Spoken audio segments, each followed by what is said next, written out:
We are live, man. We are live. And it's 5:58 p.m. How about that? I'm actually early. Isn't that a good thing? 6 p.m., but it's 5:58. So hopefully you guys have tuned in and you've remembered that we're going to have live stream. I was just talking to Hawaii, working some Hawaii stations. They're coming in like gangbusters. And I got a few of these journals to show you. When I say HPI, a lot of people don't realize what HPI is. HPI stands for Hardy Palm International, right? So we got a few of them. We have a ton of Hardy Palm International. We have every single edition of Hardy Palm International. I'm trying to think. This one's May 1996. Oh, wow. 10-foot sable. Beautiful 10-foot sable binder. Wow. Okay. Hopefully you guys will join in and you didn't forget the live stream.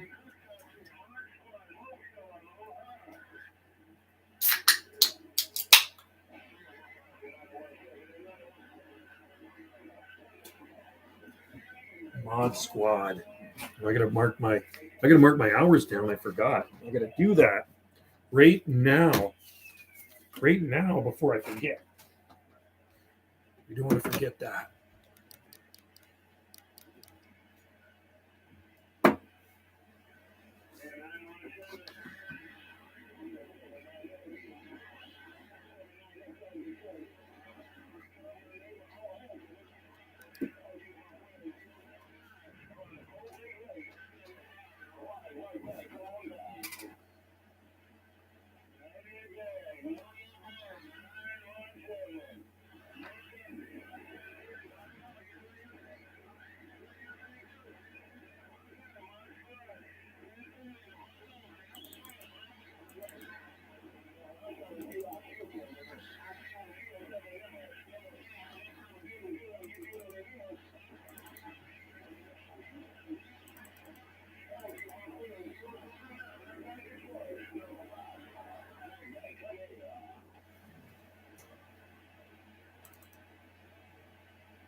Hey, James Palms. I stuck to my word. I said I'm going to do a live stream podcast today at 6 p.m. So people have been asking for it. So I'm here. I made sure to write it down so I didn't forget. I've been really busy on my radios doing lots of video gates on my other channel, and I've been kind of neglecting this channel. Hawaii's coming in right now. I was just working some stations in Hawaii. Lots of Hawaii coming in right now. I love working the Hawaiian Islands. I just worked Indonesia. 9 p.m. Oh, yeah, you got 9 p.m. Yeah, 6 p.m. here, and just got dark out. But the days are getting longer. That's a good thing. I mean, next month we can say it is spring. It is spring. Yeah.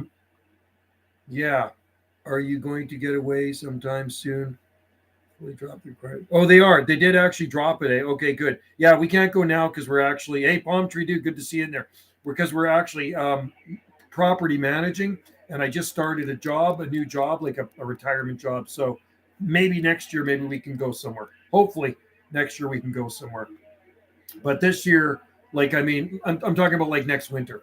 But right now, it's impossible because we've taken on property management. We've been property managing all winter someone's house. They take off to Sedona, Arizona. So we look after the house and they pay us. It is 6.5 degrees here right now, 6.5 at 6 p.m. So not too bad. 4C's not so bad. And hello, Palm Tree Dude. Hello, everybody out there in Palmland. 19 here. 19. Oh, nice. What about in the summer? Yeah, no, I don't think we're going to go anywhere in the summertime. I mean, with my ex-wife, we used to go to Hawaii every year in the summertime, and Wendy will go anywhere tropical in the summertime. So it'll have to be in the wintertime. Like, I don't care. I'll go to Hawaii in the summertime.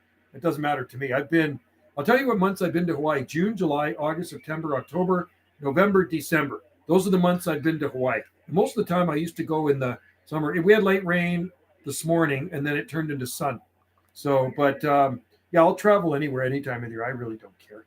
I'm easy that way. But usually when we go to Hawaii, it's in the wintertime. We usually November, and we come back. We usually leave early in November and we come back mid-December. something like that. But man, it's expensive. The only thing going to the States now is the dollar just sucks. Only been there in January, February. Yeah, I've never been to Hawaii January, February. I've been to the Caribbean in February, and I've been to California in December and January, and I've also been to Mexico too. And I've been to Hawaii, in California in the summer too. It's too hot down there, man. Yeah, it's clear out here right now. It's not too bad. What is it? Is it the 9th today? Holy crap. I can't believe it. It's the 9th today. Man, time flies, doesn't it? Isn't it nuts? Hey, rain is better than snow, right? Rain is way better than snow. 9 to 23. Fine. It was overcast and windy. Yeah, we had rain this morning. I'm going to turn off these Hawaiian stations. They're getting kind of noisy here. Okay, let's turn that off. Turn that off. Turn that off. And I got soup on. I'm making chicken soup. And I just cut up a bunch of vegetables. So it's cooking right now. It's on the stove, boiling. Let's just see. 8. I'm just sorry, guys. I'm putting my time in for today. I only work 3 days a week, right? So, which is a good thing. 8 to 4. There we go. I only work 3 days a week. Everything is good. Palm Planet. Here we go. Oh, I got some HPIs to show you here. Okay. Let's just see. I got some HPIs. Come on. Override. So I'm working on another computer right now. I'm just going to, there we go. And okay. And then save. Okay. Now my hours are in. Okay. So, a lot of times I talk about HPI and some people just have a clue what I'm talking about. High of 66 today and 62 tomorrow. That's good. It's about 25 more days and I'm going on a cruise all over the. Oh, yeah. Cool. I've done the Caribbean. It's great. Florida Keys. Super excited. That's cool, man. You got to like traveling. You guys travel a lot. Yeah. We used to take our kids a lot when my kids are all grown up now. My oldest son's going to be 32 this month. So we've taken them lots of cool places. They've been on cruise too. I think they've been on 1 or 2 cruises. That was always lots of fun. I like cruises. I wouldn't mind going on another cruise to Alaska. That's what I want to do. I want to go up to Alaska because that was actually my favorite. That was my favorite cruise, actually, was the Alaska cruise. Didn't have to drive anywhere. Just hop on the boat and away you go. Alaska is absolutely beautiful, man. It's so nice up there. Awesome. Okay, so these are Hardy Palm International. Okay, that's what these are. So I'm going to show you something. Let's see. That's 1996, May 1996, right there. So I've got every edition of Hardy Palm International. So on the front cover of this one is Walt Rockefeller's Sable Miner in Seattle, and I've seen it. So I'll read what it says here. It says Walt Rockefeller's beautiful 10-foot sable miner growing outdoors in his home in Seattle. The photo was taken in 1993. It was a big sable miner. I don't know if it was 10 feet tall, but it was a huge sable miner, right? And he's got a big palmetto there. I've been to Haiti. Labadee, Haiti. I've never been to Puerto Rico, been to Jamaica, been to Grand Cayman, Cozumel. That's where our cruise took us out of the port of Miami. I ordered an agave Americana. I'm trying to order palm tree dude. I'm trying to Richmond. I've seen the Southeastern Virginia so well. Cool. Agave Americana. We have one in our garden. Do you have 39? That's the one Sitka palms in it. Yeah, I'd have it. I have every single edition. That's 26. That's 25. 25. That's 27. They're not in order, unfortunately. That's 51. That's 50. Oh, so here's a friend of mine's Brahia Edulus outside in Seattle. Unfortunately, that palm died. I think it was in 2008. It actually froze. It was there in 89. He planted it in 89, and it made it all the way to 2008, and it finally froze. Never been to the Caribbean, only Florida Keys. Yeah, Florida Keys would be cool too. I'd like to go down there. I've been to Miami. Here is Hardy Palm International Edition 51. There, the cover there is Brookings, Oregon. I've seen those palm trees in person. I've got photos of them. So that's Brookings, Oregon, and with the yuccas growing in front. And that was August 2002. That was 21 years. Yeah, they're cool, the old palm magazines. There's lots of cool stuff in here. And then there's palms of Lorentz, France.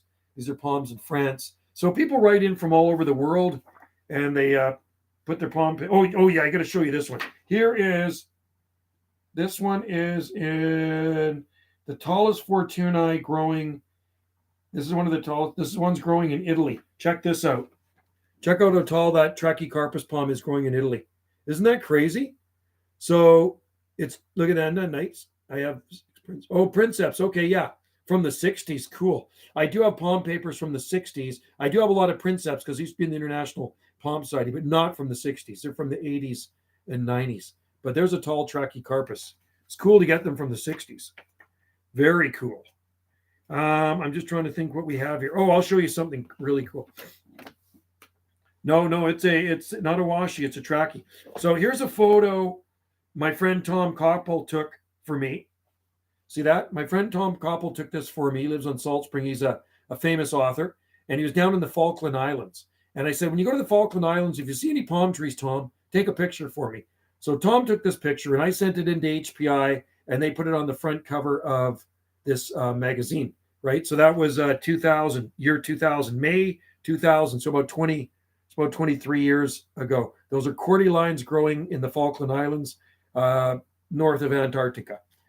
You should come to Ontario and head down to Florida. To drive down in my car. We'll have some.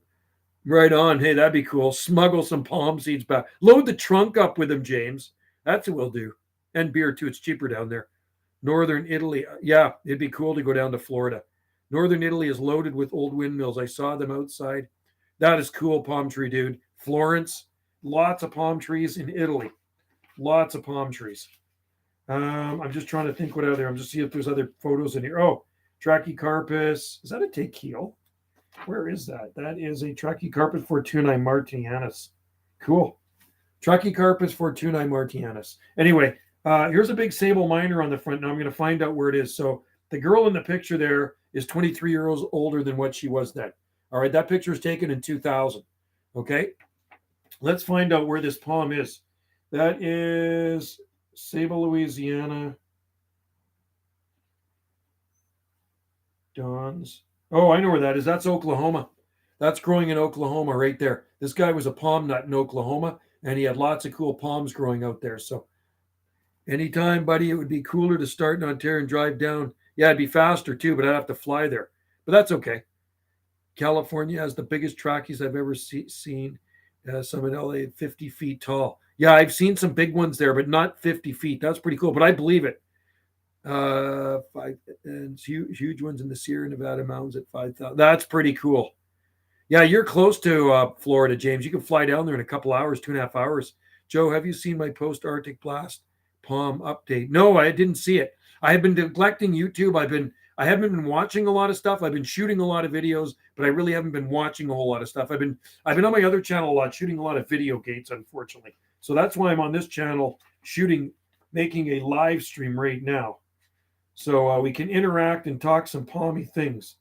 Oh, hang on. Here's a camera ops. Okay, hang on. I'm just going to find a couple more things here. I'm going to have to find that one. I remember that one with the Sitka palm, Sitka Alaska palm. There's some in Locarno, Switzerland. I believe that's in Locarno, Switzerland. Let's look. That's a Jubea chilensis. That is Washingtonia Jubea.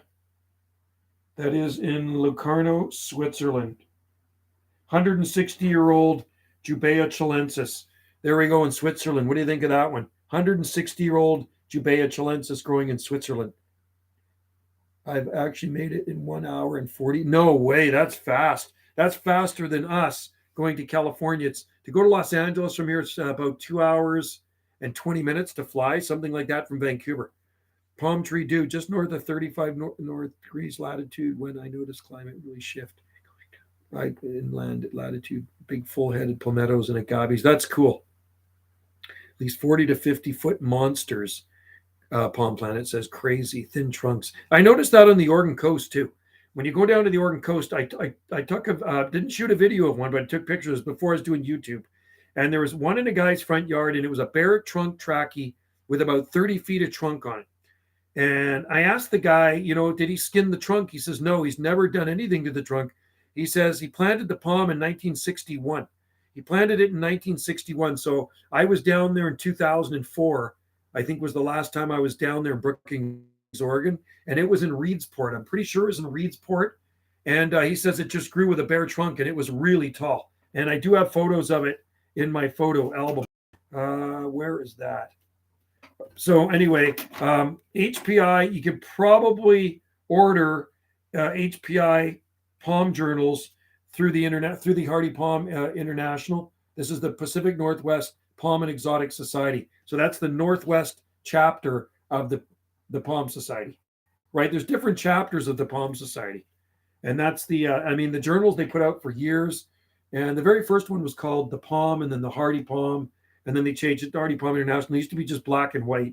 And I used to do the cartoons, and I did some articles for the very, very first ones many years ago. In 1990, 91, I was president of the Palm Society. Long, long time ago. So, 30. God, I was president 32, 33, just about 33 years ago. Do they have articles on palms in DC? Yes, people do have.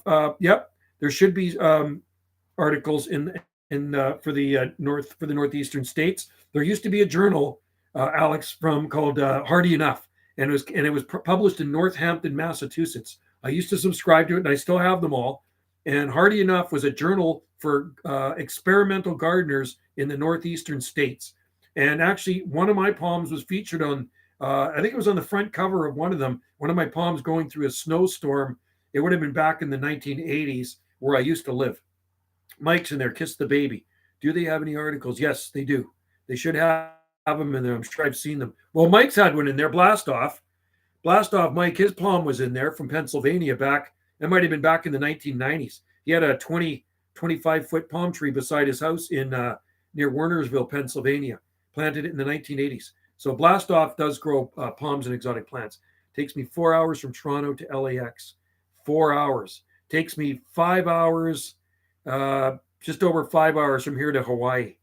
Yeah, so from Toronto to LAX, it's about 2 hours and 20 minutes for here. Isn't that crazy? And you guys are that much farther away. Wow, that's nuts. I want to get those journals. Yeah, you can get them. You can probably order them. You know what? The Palm Society has a website. You can go to the Pacific Northwest Palm and Exotic Plant Society, and I just got the calendar. They have every year I get the calendar. We have it. You'd love the calendar. The Pacific Northwest Palm Society calendar is really beautiful.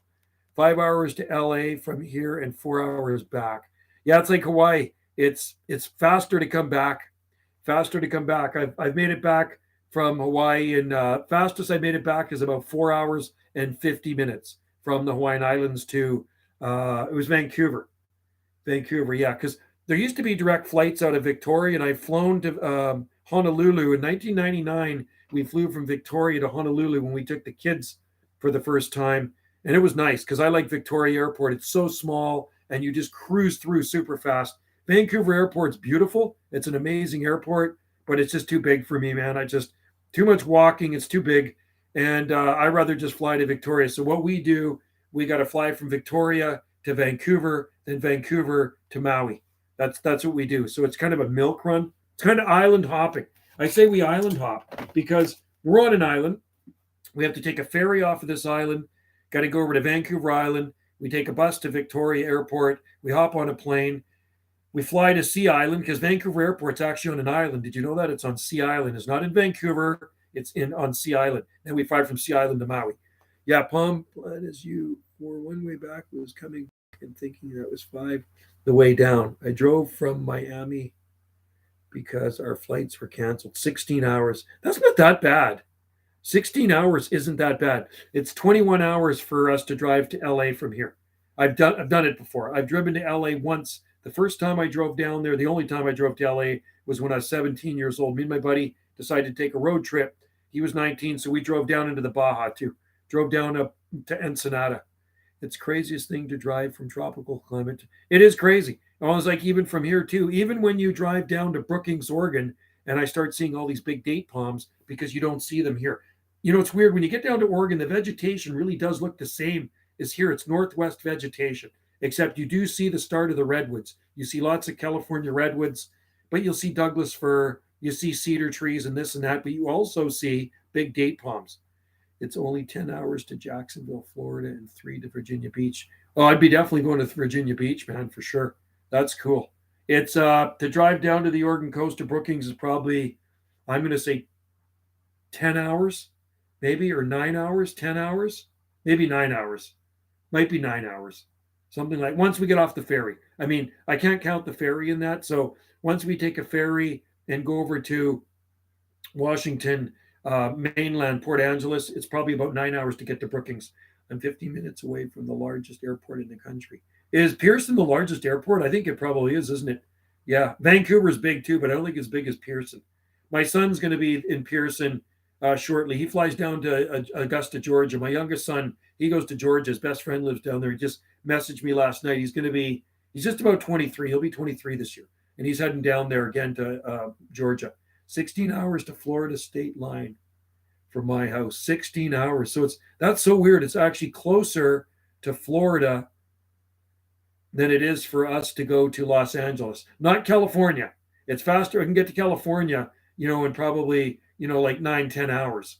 But I'm not, LA is a lot farther down because Brookings, Oregon is right beside California. I mean, when you drive over the line from Brookings, you're in Crescent City. And I've been down there too. Cool. Yeah, no, Florida. We were there in February '96 because, like I say, we went on a cruise, and we left from Port of Miami, and we went all through the Caribbean. It was a pretty cool cruise. That was the first cruise I went on, and then I've been on 3 more cruises to Alaska. And Wendy and I want to go on one with Wendy. And I'm thinking maybe of a repositioning cruise at the end of summer or something like that. Because the thing is, it's hard for us to get away in the summer because we have accommodations here. That's the thing, and that's another thing with Wendy. It's really difficult for us to leave this place in the summertime because we have 2 accommodations we run, and the tourists are coming here. This place is a tourist destination, so people come here. It's freaking packed. So population goes from like 10,500 to 30,000 on Salt Spring. It's nuts. Regards from India. Hello, AJ from India. Good to see you in there. Good morning to you. Yeah, it's morning in India. Hey, there's lots of palm trees in India. Palm trees in India. Have to love India. And you know what? I'm making soup tonight, and I put curry in there because I like curry. I like East Indian food. That's what we need on Salt Spring. Good East Indian food. AJ, you need to move to our island and open up an East Indian food restaurant. An Indian food restaurant because I like curry. Just subscribed to your channel 3 months ago. Cool. Yeah, I see you posting there. I see your comments. I appreciate you posting in there. Thanks a lot. I've never been to India, but I'd like to go see India. That's for sure. Going up into the mountains, maybe collect some palm seeds in India, right? There's got to be some hardy palms up there somewhere. I bet. Orlando is 21-hour drive from my house. Orlando. I was talking to a guy in Orlando yesterday. I talk down there lots on my 2-way radios. 2112 Lorenzo. In Orlando. I've had people on the radio send me seeds. That's my connection for seeds too. There, I says, hey, is there any way you can send me some seeds? I'll trade you or I'll send you some money. Okay, yeah, no problem. So I talked to one guy. I talked to a lot of guys in Arkansas. So next time my buddy goes down hunting in Warren City because he hunts razorback pigs, the wild boars, I'm going to see if he can scoop me some more sable miner seed from the Arkansas sable miner. Southernmost point of Ontario is farther south than California border. Yes, it is. It definitely is. I know that for sure. It's way south. We're 48 here. Even southern Nova Scotia, it's quite far south too. Southern Nova Scotia, if you go to Clark's Harbor or Sable Island. Truckee Carpus teal is native to northern India. Yeah, I've heard they go up to about 8,200 feet. And I'll tell you, from New Caledonia. He's from here. And there goes my stream. It just, man, come on. Stream just died. Bad connection. Really bad connection right now. So bear with me. Hopefully I don't disappear. They went trekking to the Himalayas. But before they went to the Himalayan mountains, I said, if you see any palm trees, take some pictures for me or just tell me about what you saw. So they get back. They thought I was crazy because they knew I like palm trees. And they said, palm trees in the Himalayas? I don't think so. So anyway, they're up in the Himalayas at probably 6,000, 7,000 feet. They're way up there. And he has to go take a leak. So he goes to the edge of the cliff, but not right on the edge of the cliff. And he takes a leak and he looks over on the other side across the canyon, but far enough, not far enough where he could actually see there. He could get he could observe them and he could see a group of palm trees, like a grove of palm trees on the other cliff. And they came back to me and they said, they can never believe it, Joe. We saw palm trees in the Himalayas. Middle of Ontario is 41.6 latitude. Very low.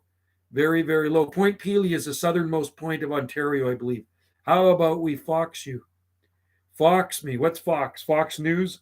Anyway, the internet's been really, really bad lately. I was doing a live stream the other day, a video gate, and it died on me. It was like so annoying. So I ended up doing 3 video gates. 3 video gates. So anyway, hopefully next winter I can get away somewhere. I hope I can go somewhere. You know, I'm going away to Victoria in March, but that's only Victoria.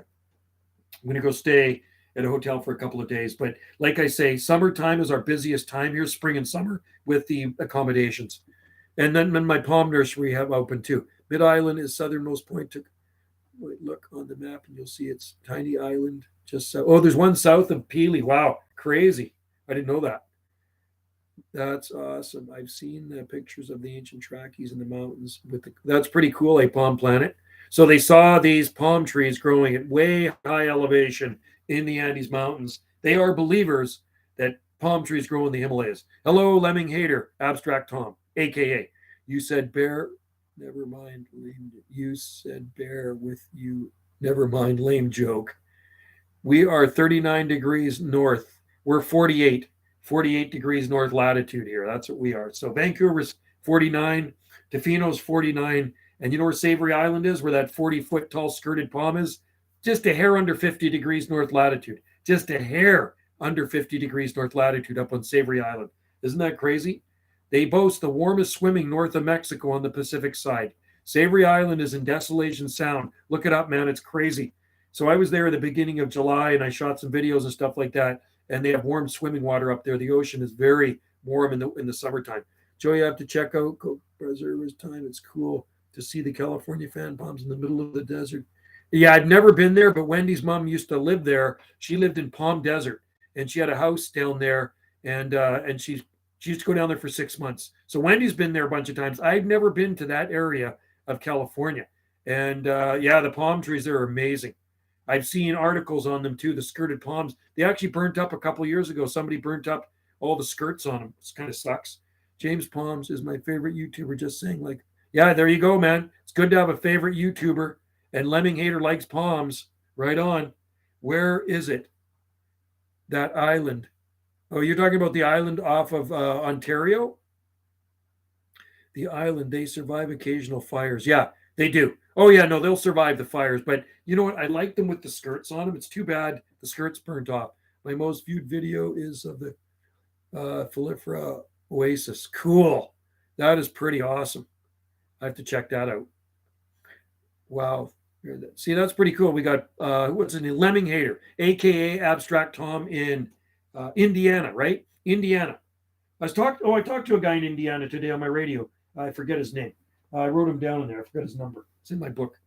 So, you know what? I think there are palms in southern Indiana too. I'm sure they grow there. Sable minor, needle palms. And there was a guy in Indiana growing needle palms at one point, and I'm sure they're still there. You're Illinois. Okay, I was thinking you're Indiana. Illinois, Land of Lincoln. Land of Lincoln. All the ones from the fire recovered already and have no way. Really? That is crazy. When I was there, lots of them still were skirted right from the ground. Oh, cool. Well, there's a bunch that grow in 29 palms too, right?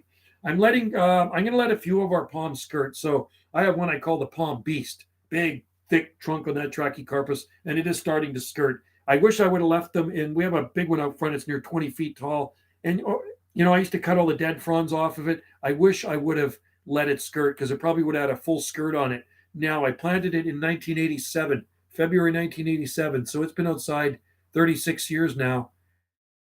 The nursery, when it was really small, it was actually an import from California. And it's been through some pretty nasty winters because I brought it from the mainland. And it's going strong, man. It's growing beside a big redwood tree. Sadly, many palm oases are starting to die as the ground. Oh, that's because they got to get into groundwater there. That sucks. California. They're in a bad state in California, man. You know what I mean? Water's a problem. Southern Indiana probably isn't super bad climate. No, same with Southern Illinois. I think and same with Missouri. There's guys that grow palms in Southern Missouri too. Trackies, I've seen them. The springs are drying up. So if the springs dry up, the palms will die. It's like here. That's why you see Western red cedars dying everywhere. The water table's dropping. I love California. I'm heading back there in the summer for a month. California's great, man. I love California. Yeah, I wish I could take off, go there to California for a month, but I can't. Not with my job now and this and that. And there's just too much stuff going on. I like traveling, but I haven't traveled since the pandemic. I really haven't been anywhere since December 2019. That was the last. I've been anywhere. I've been on our coast, Vancouver Island and stuff, but I had not traveled. And we go every year. We go somewhere. Southern Illinois is warm. It's enough. Cypress swamps, cottonmouth. Wow. See, that's pretty cool, palm tree dude. That is very cool to know that. Southern land of Lincoln. So there's cottonmouths. Those are dangerous, aren't they? Aren't they poisonous? Buddy, thanks for chatting. I'll talk. Yeah, yeah. Take care, man. Have a good night. I know you guys are. What? It's 9:28 there. I keep forgetting the time difference, and it's 3:28 in. See, it's 3:28 in Hawaii, and it's actually if you go a little bit farther to the. I'm just trying to think of the island. Is it Midway? There's some islands just west of the Hawaiian Islands, and they are, or yeah, west of the Hawaiian Islands. So it's 2:29 on these other islands. And what's the name of the islands? I watch a video. I watch a YouTube channel from there just west of Hawaii. I'm talking about the southern fourth state. The rest is, of course, classic Midwestern. I'm just sitting in, James. 2:30 a.m. here. 2:30. Oh yeah, you're in England, right? I moved to Southern California. If I moved to Forest, yeah, you should do that, man. Zone pusher. I talked to a guy in Bali, Indonesia today, just before I did this live stream. I shot a video gate of it. I was in there on my radios, and the guy comes back to me and he's in Bali, Indonesia. And I'm thinking, oh, lots of palms there. All these places I talk to, I try to envision it when I'm talking to somebody in Florida or Hawaii or South Carolina or Indonesia. I talked to Tasmania the other day and thinking, okay, well, we got a Tasmanian tree fern in our garden. I definitely push it, man. If I was in Southern California, I would plant lots of palm trees, man. I would plant Bismarckia. I would try foxtail. I would plant the best palms. I've had several people comment on my California coconut videos who said they have big coconut palms. That is cool. It's funny. My highest viewed video on this channel is a guy climbing a coconut palm, and I think it's got it's between 4 and 5 million views on it. I shot the video in 2011 on the island of Oahu, and the Hawaiian guy's climbing up a super tall coconut palm, and I wouldn't have thought it got any views, and it's got probably just about close to between 4 and 5 million views on that video since I posted it in 2011, and it's called well, you could say climbing a coconut palm. Maybe that's what I titled it. I'd have to find it on here, but you'd have to see it. And he gets to the top of the coconut palm barefoot, climbing it barefoot. Hawaiian dude, man. It's pretty cool. And yeah, I wouldn't. Some of the videos you think will never get many views, those are the ones that get the most views. It's crazy. I shot a short video for Wendy in the summertime on her iPhone, and within like an hour, it had like 5,000 views on it. It was crazy, but it was a short. Right, but now you can actually monetize shorts. I think the best in Southern California is be coast and desert. It's hotter, yes, yeah, and no blazing heat. I know they do like humidity too. Illinois is more of a temperate forest climate. Cool. See, I thought it was continental in Illinois. That's cool. Okay, I'm learning something. I'm talking about very, very southern area. Okay, southern. Okay, yeah, right on. Well, places like Tennessee and I think Mississippi are kind of like almost subtropical, aren't they? Don't they class that as kind of a subtropical kind of climate? That said, the big ones in California, right by the ocean, in the middle of the desert. Yeah, because you said there's one in Palm Springs there. Yeah, you got a video of it there. I want to see I got to find that video. I wonder if I have it here. Let's get to my channel here, and I'll post a link on it. I'm curious how many views that has. I think that's cool. Like now, I'd be more aware of if I went to California. I think I'd be more observant of coconut palms. Like when I was driving around, I really wasn't thinking of coconut palms because I never put California, the two and two together. Coconut palms in California, classed, but I wouldn't consider Illinois as actually subtropical anywhere. No, either would I. How about Tennessee? What's Tennessee then?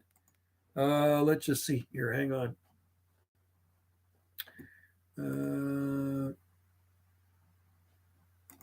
Trudeau, God. Okay, probably can't grow royal palms in far south, at least for a little. Yeah, I wonder, because it can get cold there every so often, but you can probably grow them in southern Texas. Hey, what do you think? Southern Texas? Some royal palms? Climbing a coconut palm.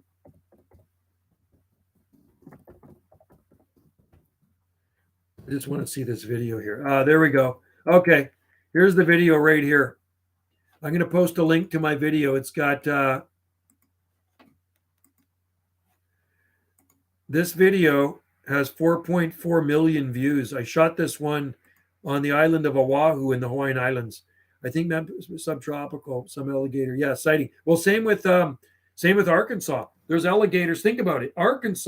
Southern Arkansas has alligators, and they have native palm trees. They actually have native sable miner in Arkansas. Isn't that cool? Warren City, Southern Texas still has royals. Even half major cold blast people have posted them. Cool. That's pretty interesting. So Roystonia survived the freezes in Texas. That is pretty cool, man. I'm impressed. I would consider Memphis subtropical. Yeah, it would be subtropical for sure. But they can get cold, right? They can definitely get really cold. That's the thing. I mean, if you look at the all-time low temperatures in some of these places, it's crazy to think it's subtropical. But I know Memphis has been below 0 Fahrenheit. Alligators in Oklahoma too, in McCurtain County isn't that crazy? And they're probably even there's sable miner growing native in Dallas, Texas too. So there's probably alligators there too. Alligators in Oklahoma. Wow. I think there's alligators that maybe even in Virginia. I heard they make their way up to Virginia, right? In that area. Is that true? I've heard that from somebody. There's alligators. It's gotten to single digits, even in areas with native sable palmetto. Yeah. And even below Fahrenheit in some places. Like Warren City, Arkansas, I bet you has been below 0 Fahrenheit. I think alligators are a lot more cold resistant to crocodiles. Okay. Well, we need some up here then. Yeah, some in Virginia Beach. We need to get some alligators up here. We got to import some to Salt Spring. I wonder if they'd survive here. Probably not. They probably wouldn't like the winters. Probably too consistently cool. I don't know what temperatures. I'd have to look at how hardy alligators are. They had them in the zoo in Vancouver, though. I'm sure they had alligators in the zoo there. I remember them when I was a kid, but they got rid of the zoo because zoo offends people, so they had to get rid of the zoo. They need heat, though. Yeah, because they're a reptile, right? So they need heat to function. Right. How cold hardy is an alligator? Somebody needs to look that up. I know crocodiles is more tropical, but alligators in Arkansas and Oklahoma, because they can get cold there too. Yeah, Virginia Beach and the Dismal Swamps have sightings almost every time, they say. But they are connected to the water's native alligators. So, wow, cool. Isn't that unlikely? The ones in the zoo here are brought. Yeah, so they might have brought ours in too. They might have, because I do remember alligators. I love to have a pet alligator, but you need a license. Yeah, you don't need a license here. I used to have iguanas.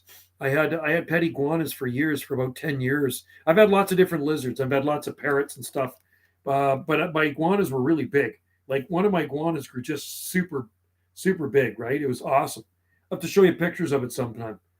Merchants Mill Pond, right by the inland. It's considered the northernmost area with alligators. That is cool. Do you think there's any like in Maryland or anything like that? Would they go that far north?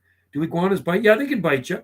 They can bite. I never got bitten by them though. Now they're mostly vegetarian. Like I mean, they probably will eat some insects and stuff in the wild, but mine were 100%. Well, no, I won't say 100% vegetarian because I would feed them cottage cheese for calcium. My bearded dragon never bites. Yeah, my iguanas never bit me. They're great, and I made a big cage for them outside.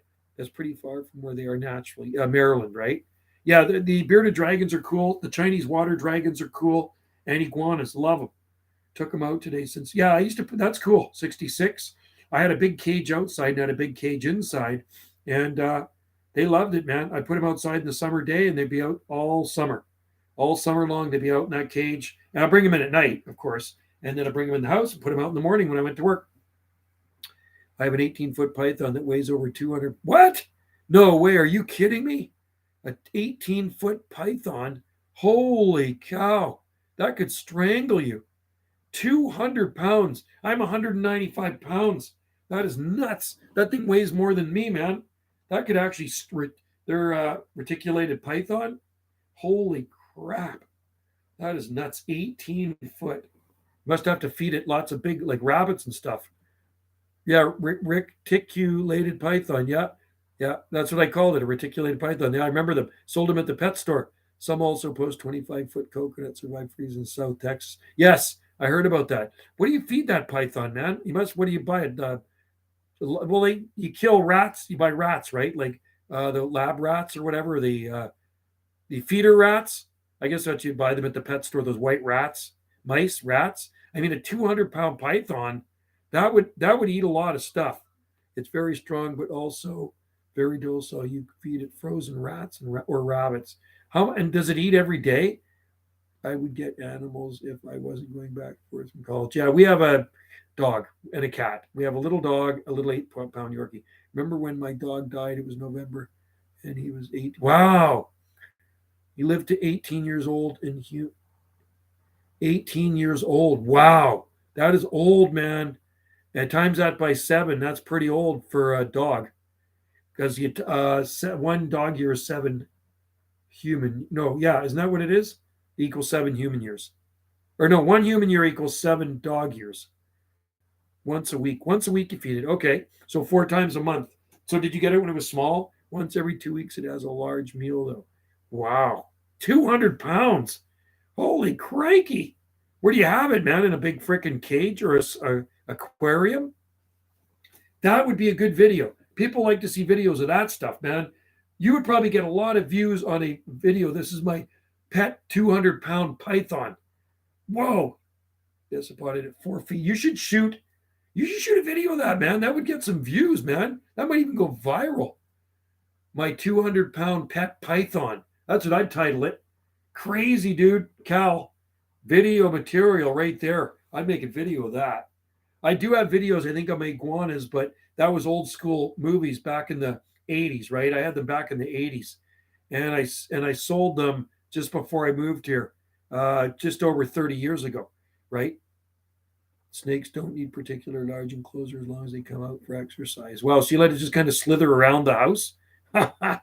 It would eat our dog. Can you imagine that? Hey, where's the dog? Oh, I'd let the python out for cruise around the house and little lump in its tummy, our 8-pound Yorkie. It was 70s in Ohio today. Wow. Yeah, that's the thing being in a lower latitude. You can heat up fast, and we don't up here. It's just more consistent. It just pretty much stays the same.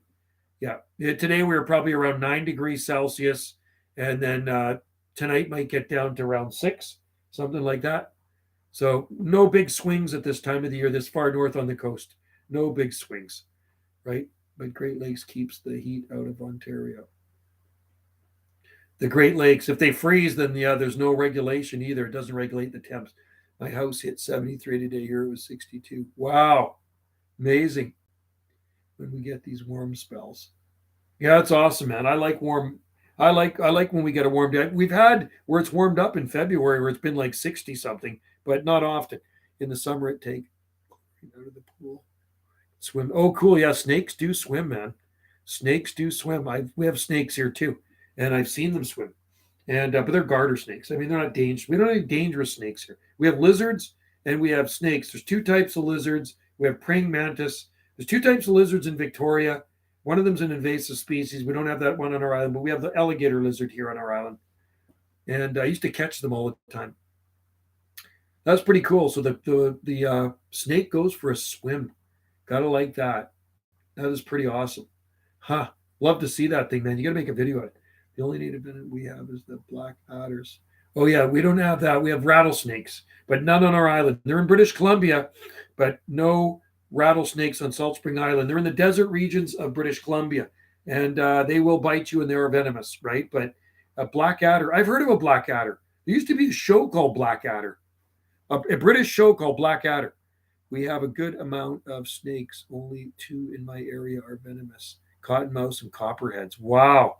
So you guys have them too. The mountains, we have timber rattlesnakes. Cool. We just have the desert rattlesnakes. And I don't think I want to run into a rattlesnake when I'm out hiking, if I hike in the desert, right? Copperheads. Wow. Poisonous, eh? So one bite, you're dead, or do you have time to get to the hospital? The adders here look The adders here look like copperheads, just a different color. Are they big? I mean, our snakes are probably about, no, maybe about, I think our snakes maybe about that big, maybe about biggest I've seen is about that big around. So not huge. They're garter snakes, right? They eat slugs and bugs.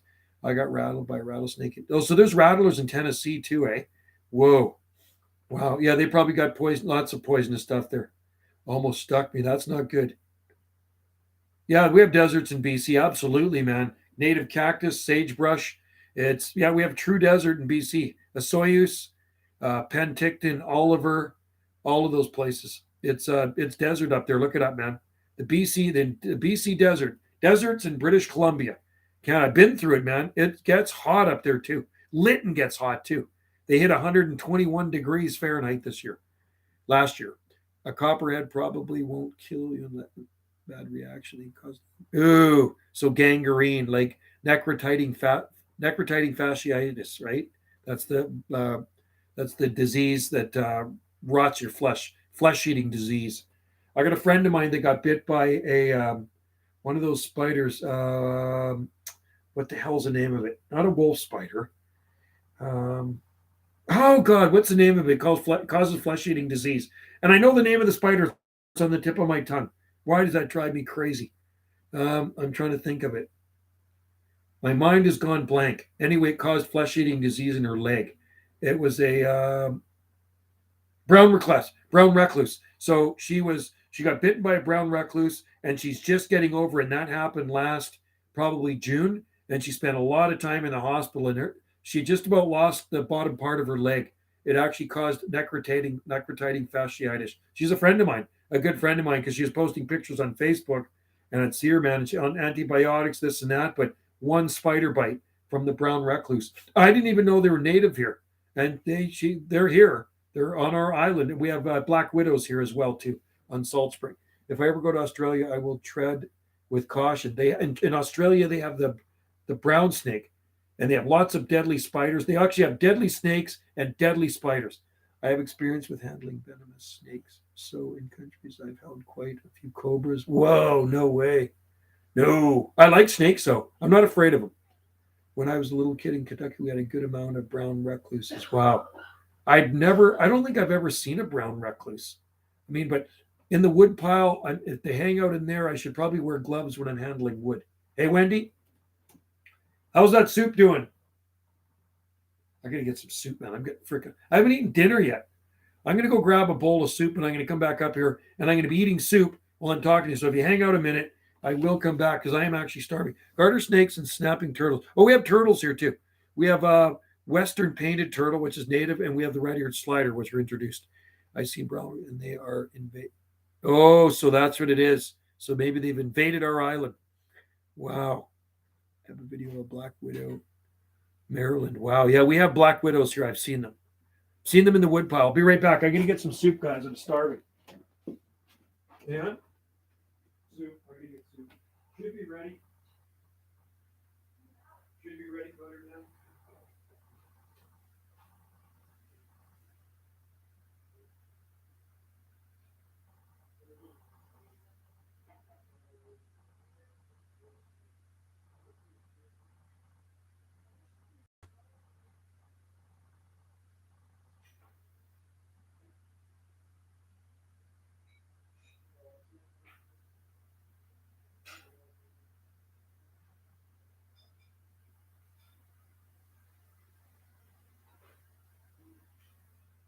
Oh yeah. Good. Yeah, that's good. You'll like it. It took blood for bones. Hey guys. Okay, I got my soup. I was just starving. I made soup for dinner. It's really good chicken soup. So I heard England has lots of invasive insects and spiders. I'm not sure what invasive insects. Oh, caterpillars. We have those tent caterpillars. Redback spiders in our invasive. Really? Redbacks? No way. How about scorpions? I wonder if there's scorpions. And you know what? I think we actually do have scorpions, but not on Salt Spring. I think there are scorpions in Canada. Mm, that's good soup, man. Curry, rice, mushrooms, peppers, carrots, garlic, onions. and a little bit of steak spice.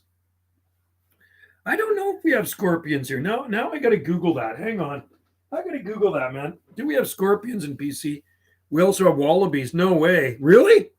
You guys also have hedgehogs, because I used to have a hedgehog, but mine was an African hedgehog.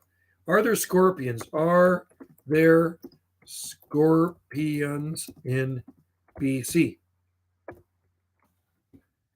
Canada's venomous scorpions glow. Wow.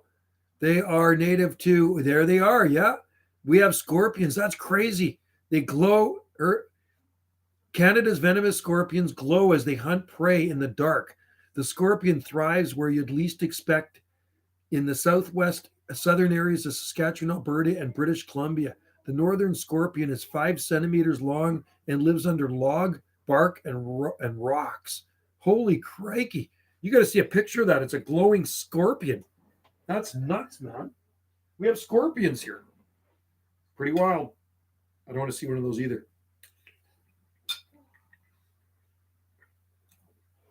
I missed a bone. Another bone. Gotta watch me make chicken soup. You know what? I'll show you something, dude. Oh, my friends out there. There's a scorpion. You like scorpions? This is a black scorpion, though. There's a scorpion right there. You see that one? What do you think of that one? That's a black scorpion in the scorpion mescal, right? Mescal right there. Scorpion, black scorpion from Mexico right there. So you're supposed to eat that scorpion just like the mescal worm, right? So there it is, black scorpion. Pretty big. Look at the size of that. That is a big scorpion. No thanks. I'm not going to eat that. I'm going to eat my soup, though. We have invasive insects here like Japanese beetles. Oh, we have pine beetles, but they're not here. They're up in the north. I'm not much of a drinker, so I got a bottle of booze I bought in 1981. It's still sitting on my shelf. I drink a lot of water. Bone. Watch for bones. Found a couple of bones. I'm telling Wendy not to eat the bones. I might hear her gagging down there.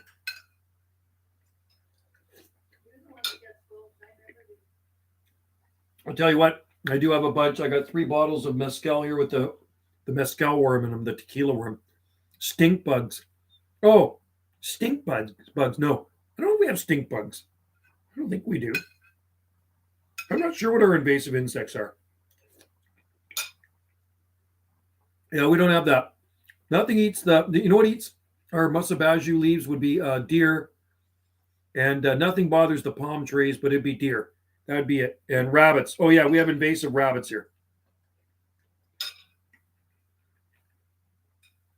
We have so many invasive species, sort of like Florida. Wow, that's crazy. You actually have wallabies there. What is a wallaby? Is it kind of like a koala bear or something? What's a wallaby?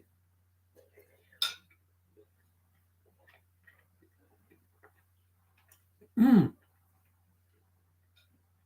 wish you could have some of this.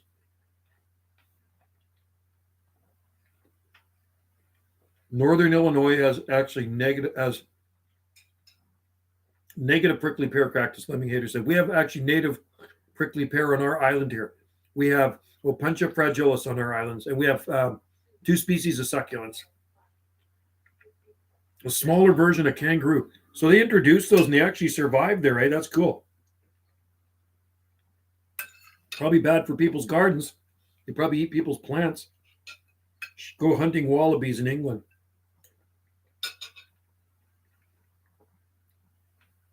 I take off and hose them off.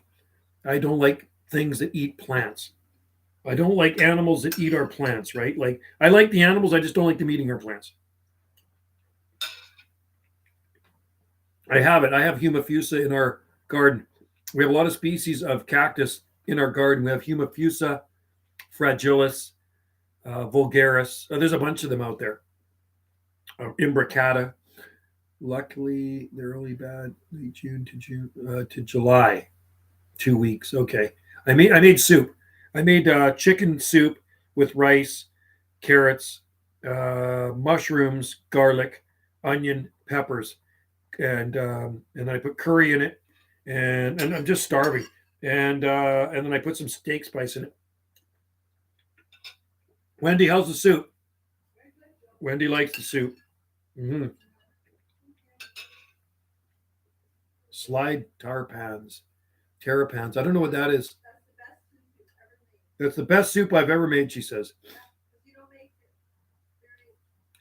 We have armadillos. Armadillos are cool, man. No, I like armadillos, man. Japanese beetles are a horribly invasive species. They're decimated gardens. I'm fasting today because I ate too much lately. Really? I didn't eat enough. I'm a big eater. Good thing I exercise, or I probably weigh about 500 pounds. I always got to fuel up, man. I always have to eat. I eat lots. Native plants of Illinois are purple coneflower, black eye. Oh, those are nice plants. Creeping Charlie and white oak. Okay, we have white oak here. We have Oregon oak here called Quercus garryana. Also, agave virginiana is native to the east and Midwest palm plant. It says palms are so on the, and they are native technically since they're natural. He came up from Mexico into Texas, 1850s. Wow. Oh, the most invasive plant we have here is broom. It's Cytisus scoparium, very invasive species on our island, and gorse, Ulix europaeus from Scotland. Can't exercise. I have an ankle injury from hockey. Oh no, really? Yeah, no, I exercise 5 days a week. I have to. I'm kind of addicted to it. So what I do, I get up in the morning, and the first thing I do when I get out of bed, I start exercising. Wait, we have an agave. You have an agave, a native agave? Cool. No native agaves here, just native cactus. And there's lots of them in Alberta too. Mm. I work out on weights. I used to do martial arts for a long time, but then I damaged my leg, my left knee twice in martial arts, taekwondo. So can't do it anymore. That put me out of commission. Remember that, Wendy, when I wrecked my leg? Wendy remembers very well the day I wrecked my leg in taekwondo. There's a video of it on YouTube somewhere. Anyway, so no, I do weights. I've been doing weights since September 1981. Long time. Long time. So I have a Bowflex in the bedroom, and then I got free weights downstairs. I got a gym downstairs. It's rough down there, but it's all free weights. Called Agave virginica. Cool. That is awesome. Wow. So that'd be hardy because we grow agaves in the garden, and we have Perry, and I think we might have Utahensis. Freaking chicken bone neck, the neck. I need to get some more soup. That is pretty cool. Yeah, it sucks, Mike. Wrecking my knee. I have a Bowflex treadmill and a Schwinn indoor bike. Cool. Okay, I got a Bowflex Ultimate too. I got that one in 2008. You know how I got that? I won it at the health food store. It was crazy. I wasn't even going to put my name in the entry thing for it, in the entry bin. He says, Joe, put your name in the entry. And I says, nah, I don't win anything. So it says, okay. So she convinced me to put my name in the entry thing because I was kind of in a hurry. So I just filled out the thing. I threw it in. A week later, I get a call from the health food store. Hey, Joe, you won the Bowflex Ultimate 2 gym, $3,500 gym. I was like, oh, awesome. When do you want it delivered? I said, like, now. So they delivered it the next day. And it's in our bedroom. Good thing we got a big bedroom. It's an awesome gym. And then downstairs in the basement, I got Weeder benches with weights, free weights, York weights. It's actually an agave or something else. I heard people call it a nuke burr. Interesting. I never heard of it. That is cool. I'm going to get some more of the soup before Wendy eats it all. I'm just teasing you, baby. I'm just teasing you. I'm the one that's going to eat it all. Hang on, guys. I'll be right back. That is actually pretty good soup. Not too shabby, Abby.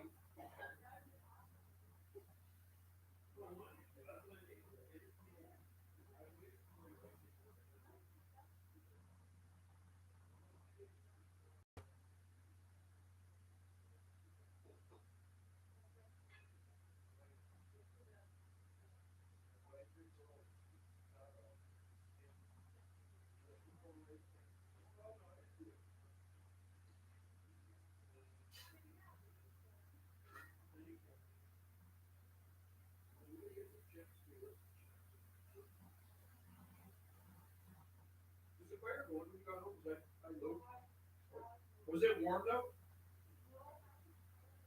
But was the house warm? Was the house warm? Because I loaded it up, I loaded it up. Okay, I had another bowl of soup, man. I'm cheating here. 2 bowls. I should only had 1, but chicken noodle soup is good. Yeah. Pasta soup is good too. Yeah. I gotta shut the door. I'm making too much noise on my live stream. Yeah, no, I don't usually make soup. Wendy usually makes the soup. So, really, where do you get them? Homemade chicken noodle. This is homemade rice and chicken. Chicken or rice soup. That's what it is. Chicken with rice soup. And it is dang good. So, is there any native yuccas to Lake Virginia? Anything like that? I wonder. Native yuccas. I know there's native yuccas like in, I think there's probably native yuccas in Tennessee, I bet you. And in Georgia, there's native yuccas. Somebody in here from Georgia, they said they had native yuccas all over their garden or in their property. Palm plant, that's pretty cool. Mashed potatoes, love mashed potatoes, man, with cheese in them. You have native yuccas, cool, man. That would be cool to have native yuccas. Yuccas grow like weeds here, man. You just can't kill certain yuccas here. You can pull them out of the ground. If a chunk of it's in the ground, they're going to come back again, right? Yucca alifolia is native to Virginia. Plus, I love alifolia. That's cool. Do we have alifolia? We have gloriosa. I don't have alifolia. We have gloriosa. Message. I took a picture of one today when I was in town. I went to Grace Point and I took a picture of that sable rosei. Man, it sure looks nice. It's funny, the Jubea packs it in there, and sable rosei is looking just absolutely gorgeous. It's been outside for 26 years now. 26 years now, zero protection. Trunk on it is probably about this fat and probably about this big. The trunk is, about that high. Nice big fronds on it. It's actually opening a frond right now. I took a picture and I shot a video of it. I don't think we have many interesting plants. We got some pretty cool, interesting plants here on the Gulf Islands. We have yucca glauca can grow in Chicago. Yeah, oh, absolutely. Yeah, chicken and rice is good. I mean, Campbell's makes chicken and rice, but homemade is always best. I'll tell you what cool native plants we have. We have a lot of evergreen stuff here on the island. We have Oregon box. It grows in the forest and on the edge of the forest. It's beautiful. It gets little flowers. It's evergreen, 100% evergreen. So Oregon box. And they grow pretty big too. We have arbutus trees, native Pacific madrona trees, which grow, 120 feet tall. They look like eucalyptus. We have sword ferns all over the forest. They're evergreen, 100% evergreen. Our forest back there looks like a jungle of ferns. We have licorice ferns, and we have bracken ferns. Oregon oak, which is Quercus garryana, Gary oaks. We have shore pine, which only grow in the mountains. We have manzanita, Arctostaphylos columbineana. So manzanita is like a dwarf arbutus with smaller leaves, evergreen. We have kinnikinick, Arctostaphylos uvaersi, which is an evergreen ground cover. We have an evergreen ground cover called Twin Flower. It's evergreen. No, there's no rainforest on Salt Spring Island. It's Mediterranean climate here. We're in a rain shadow. There's no there. Do you want rainforest? You got to go over to the west coast of Vancouver Island. That's where rainforest. We have a Guatemalan cherry in our garden. It's beautiful evergreen. Eastern hemlock trees grow best. Yeah, we don't have eastern hemlock here. We have western hemlock. There's no eastern hemlock. We have western hemlock here. Beautiful trees. They're one of my favorite conifers, native conifers. And then we have Douglas fir everywhere. We have grand fir. I'm trying to think what else we have on Salt Spring. There's alder trees. They're deciduous. They're down in our ravine. We have alder trees. There's big leaf maple, but there's a line where you grow. They only grow to a certain elevation here, then they stop. Big leaf maple. They grow massive. Are you more of a Rachel? That's weird, man. Rachel. What? Boob. I call them coconuts. Rachel.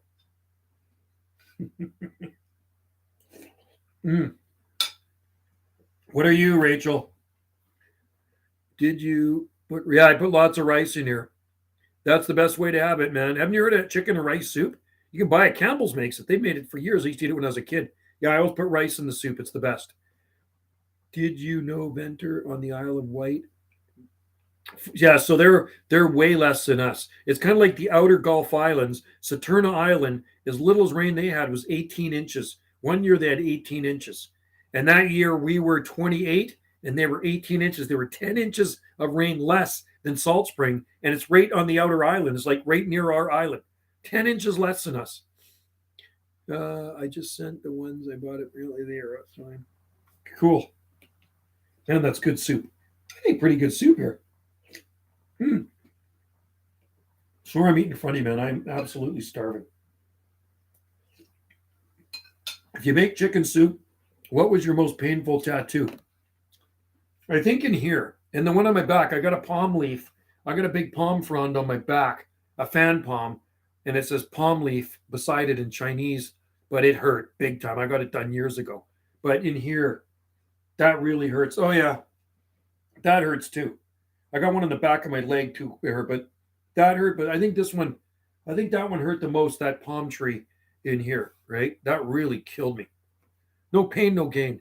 I love eastern hemlocks, one of few native conifers. Yeah, that's one thing we don't have, eastern hemlocks. We grow a lot of eastern red oak here, the Quercus rubra. Those grow as street trees in our town. And Quercus pilastrus, pin oak, and red oak. So yeah, we grow a lot of oak trees here. I have my chest and half my sleeve are neither hurt.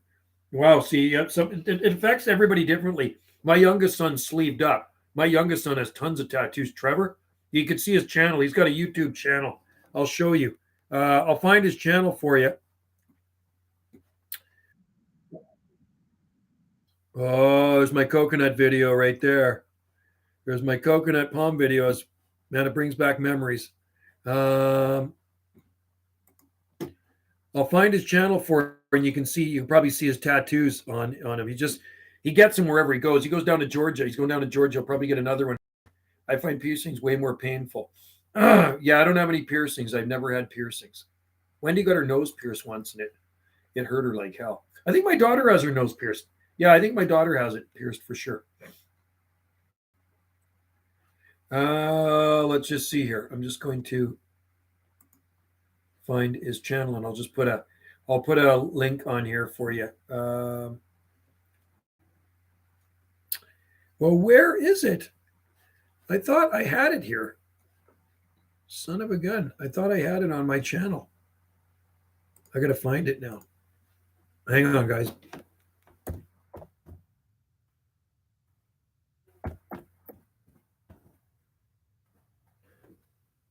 Is that it?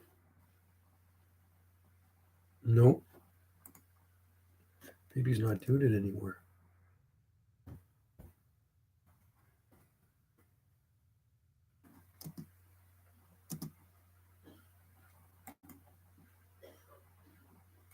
Huh. That's so weird. I don't know what happened to his channel. I used to have it on here. I don't see it anymore. Anyway, my son Trevor's got tons of them. Tattoos do hurt, man. Not everybody's into tattoos. Wendy's got lots because Wendy used to tattoo.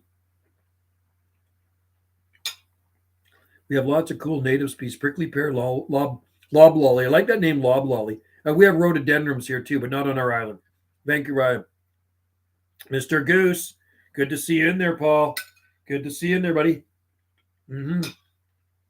How's everything in Langley doing?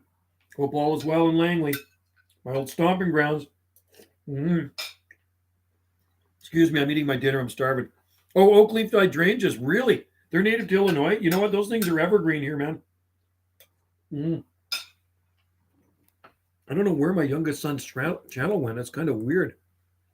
I'm going to have to find him on Facebook. Hang on.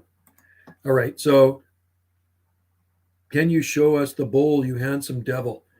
The bowl. Well, you know what? If I tilt it, I'm going to show you. Let's just see. There it is right there. It is actually really good soup. All right. Easy to make. Get a bunch of water. Throw it in the pot, right? Throw it in the pot. Throw some rice in there. Throw some carrots in there. Throw a chicken. She actually threw the whole chicken carcass in there. Like we'd finished pretty much eating the chicken carcass. And then she threw the chicken carcass in there. And there was still quite a bit of meat on it, Rachel. So I peeled off the rest of the meat. I took all the skin out because that's gross, and the bones. I tried to take as many bones out as I could, and then I put carrots in there, mushrooms, chopped up an onion, chopped up a yellow pepper, chopped up some fresh garlic, put some curry in there, a little bit of steak spice, salt, and a little bit of Himalayan salt, and you just taste it a little bit. Make sure it's not too salty. You don't want too salty. Too much salt destroys it, and it turned out good. Just let it boil for about an hour, and away you go, man. You got some good soup. If you're here, Rachel, I give you some of that soup. If all you guys are here, you can have some of that soup. Give you a cup of soup. Yeah, no, it is very good. I bake chicken a lot, just seasoned chicken breast. Throw it in. Ah, yes, palm tree dude. I like chicken. Rachel, do you like chicken? Do you like chicken? I think most people like chicken, unless you're a vegetarian, of course. I ain't a vegetarian. I eat everything from the 4 food groups, right? Everything. I'm not picky. I'm not a picky eater, man. I'll eat it all. Am I buffering? We've been watching you on TV lately. Too difficult to comment. Oh, yeah. Is that right, eh? On the big screen. On the big screen. Hey, you can check out my other channel, Paul, because I do the Video Gates channel too. Jungle Joe C Video Gates. I worked Indonesia tonight. That was a good contact. The island of Bali. Do you or have you involved? What did you do? It got nagged out many years ago, so what was left, I just kind of shave her off, right? It didn't get nagged out. I'm just teasing you, man. Yeah, you know what's funny? My dad was bald, but my grandpa had tons of hair. But my dad's mom had pretty thin hair, so it's from my dad's side of the family for sure. Definitely from dad's side of the family. Dad's gone now. He's done. He's toast. He died, God, in 2016. He was 82. God, he'd be 89 this year. You know what? The funny thing is, my dad lived to 82. His youngest sister died at 65 in 2002.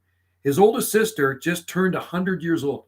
She turned 100 years old. My Auntie Mary turned 100 years old in September, and I went to her party in Vancouver, and there was about 50 people there. They had it catered. One of her sons is a chef, which is my cousin, an amazing chef. He actually trained in England back in the 70s. So it's fully catered. It was like the best. I've never been to a 100th birthday party before. I don't think I've been to a 100th birthday party before. And it was amazing. It was just amazing. So she's on her way to 101 years old and still going strong. My dad died at 33. Oh, that's sad. That is sad. Well, I mean, don't be paranoid. Was it an accident? That is really young, man. My oldest son is going to be 32 this month, man. That just really is a sad thing. Sorry to hear that, buddy. You know what? Yeah, my dad made it to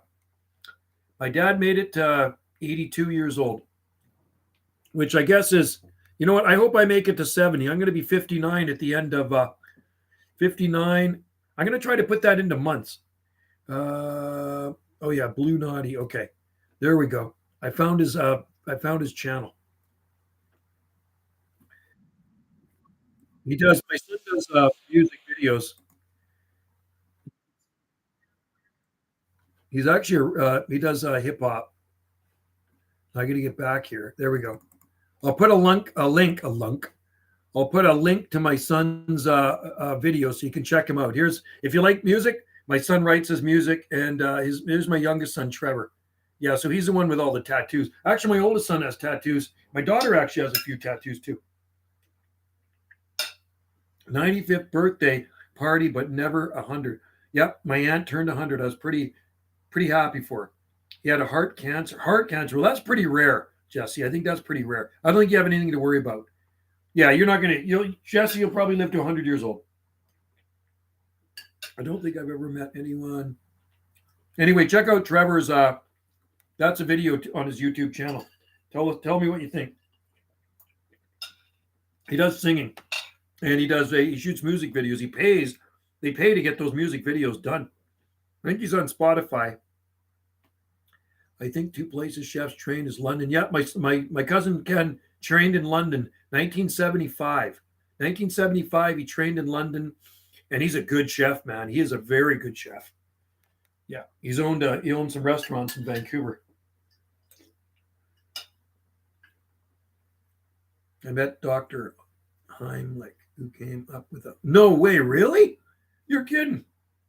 That's crazy. Palm Planet. That is crazy. Mm. You know what? They changed the name of the Heimlich maneuver, though. When I took my last first aid course where I used to work, they actually had to change it for something to do with copyright infringement using his name. So they call it the abdominal thrust now. 96. Yeah. Did he choke on something? I'm just kidding. Hopefully, he didn't choke on something. He lived in Cincinnati. Wow. So it's called the abdominal thrust now. That's what it's called. My great grandpa died at 96 last May. Train conductor for C. Oh, that's cool, man. 96. You see, I'm never sad when somebody dies at 96 years old. I'm very sad when somebody dies in their 30s or 40s, 50s, 60s, even 70s. 70 years old is not that old. But 96, they've had a good life. My dad, 82, he had a pretty good life. I mean, cool if he lived a little longer. He saved someone like using at like 90. Use it, really? That's crazy. So now they call it the abdominal thrust. And I learned that when I took my last first aid course. He should go around asking people to react to his songs in public, post them on YouTube Shorts. Go viral. Yeah, so he does have, he's on YouTube. That's his YouTube channel, right? I don't know if he makes shorts, but I should tell him that. He's heading away to Georgia soon. I think he's heading next week. He's flying down to Georgia. See his buddy. His buddy used to live on Salt Spring for 2 years. That's how to eat soup, man. Want to finish it off? That was good. You know what I'm in the mood for?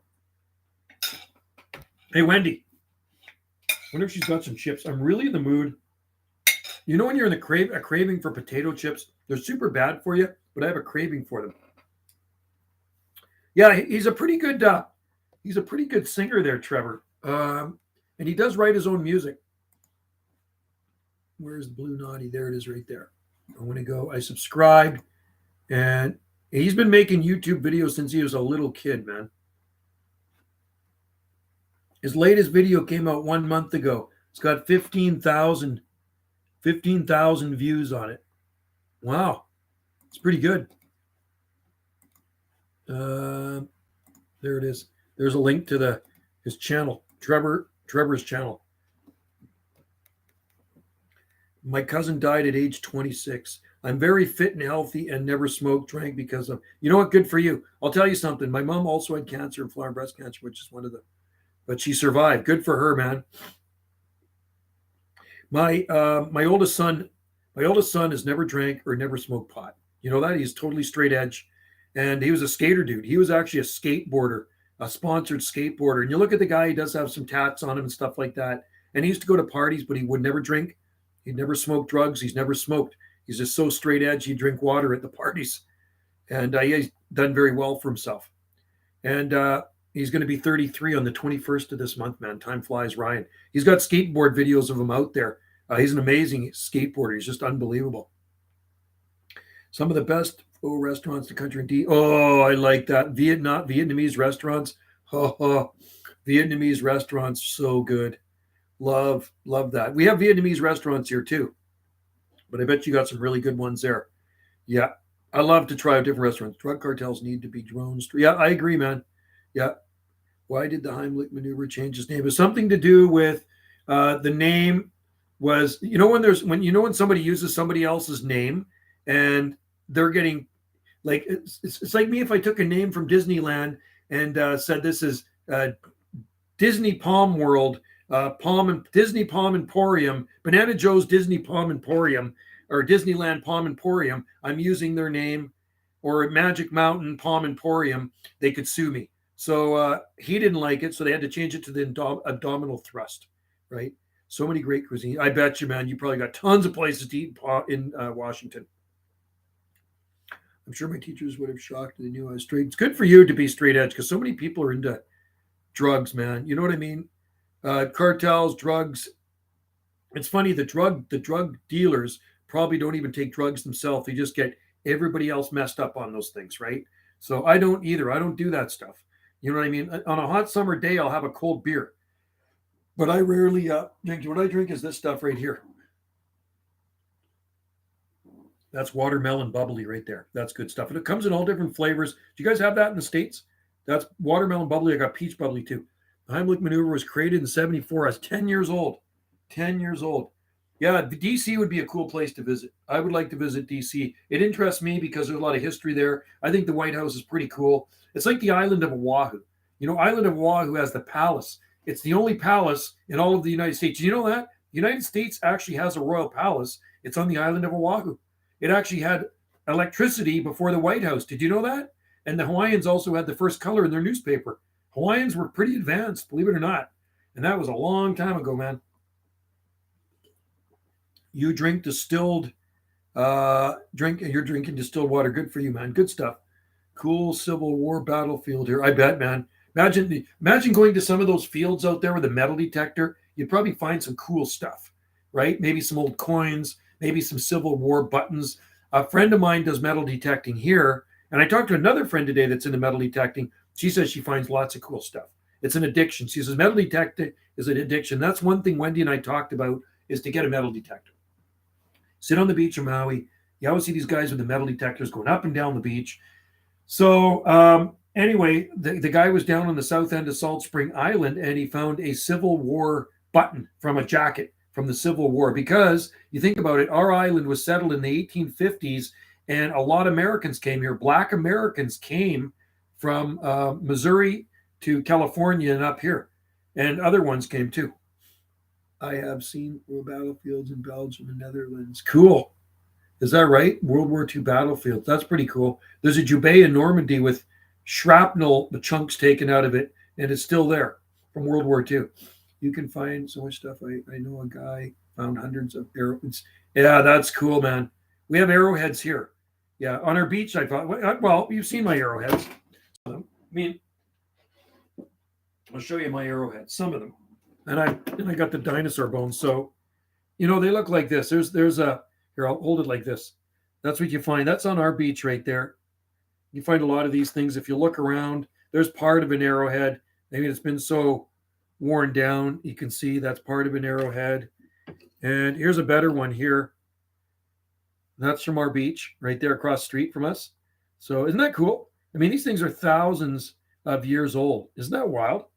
And there's petroglyphs on our island too. There are some petroglyphs. So there's a lot of native history on our island. So apparently they never lived on Salt Spring Island, but they would come over here to camp and hunt and all that stuff. Amazing ancient earthworks in Ohio. That's cool. I never heard of that. That'd be cool. Are you a bit of a nudist? Rachel. Yeah, we go to Little Beach on Maui. A bit, for sure. When you go to that beach, man, you're in your birthday suit and you get a good all-around tan, man. No tan lines, Rachel. No tan lines. Amazing. I have a YouTube videos of petroglyphs here. Oh, so there's petroglyphs. You know what? I bet you there's petroglyphs everywhere. You know what? And that's cool. I think that's pretty awesome. And hopefully none of them get vandalized, because, you know, there's people out there that vandalize stuff like that. There's a really nice one down on the south end of Salt Spring Island. That's of a seal on the rock. And I got videos of it here. And there's also one here on the north end as well. I have YouTube videos of petroglyphs here. Oh, cool. Okay, I'll have to check that out. I shot a video. When was it? Was it in September? I think it was in September of, there's a beach on Vancouver Island just across where Pamela Anderson lives, Ladysmith. And you should transfer beach. There's some really cool ancient petroglyphs of seals on the rocks. And I got videos of that. When I was exploring the abdomen trenches, I found skeleton. No way.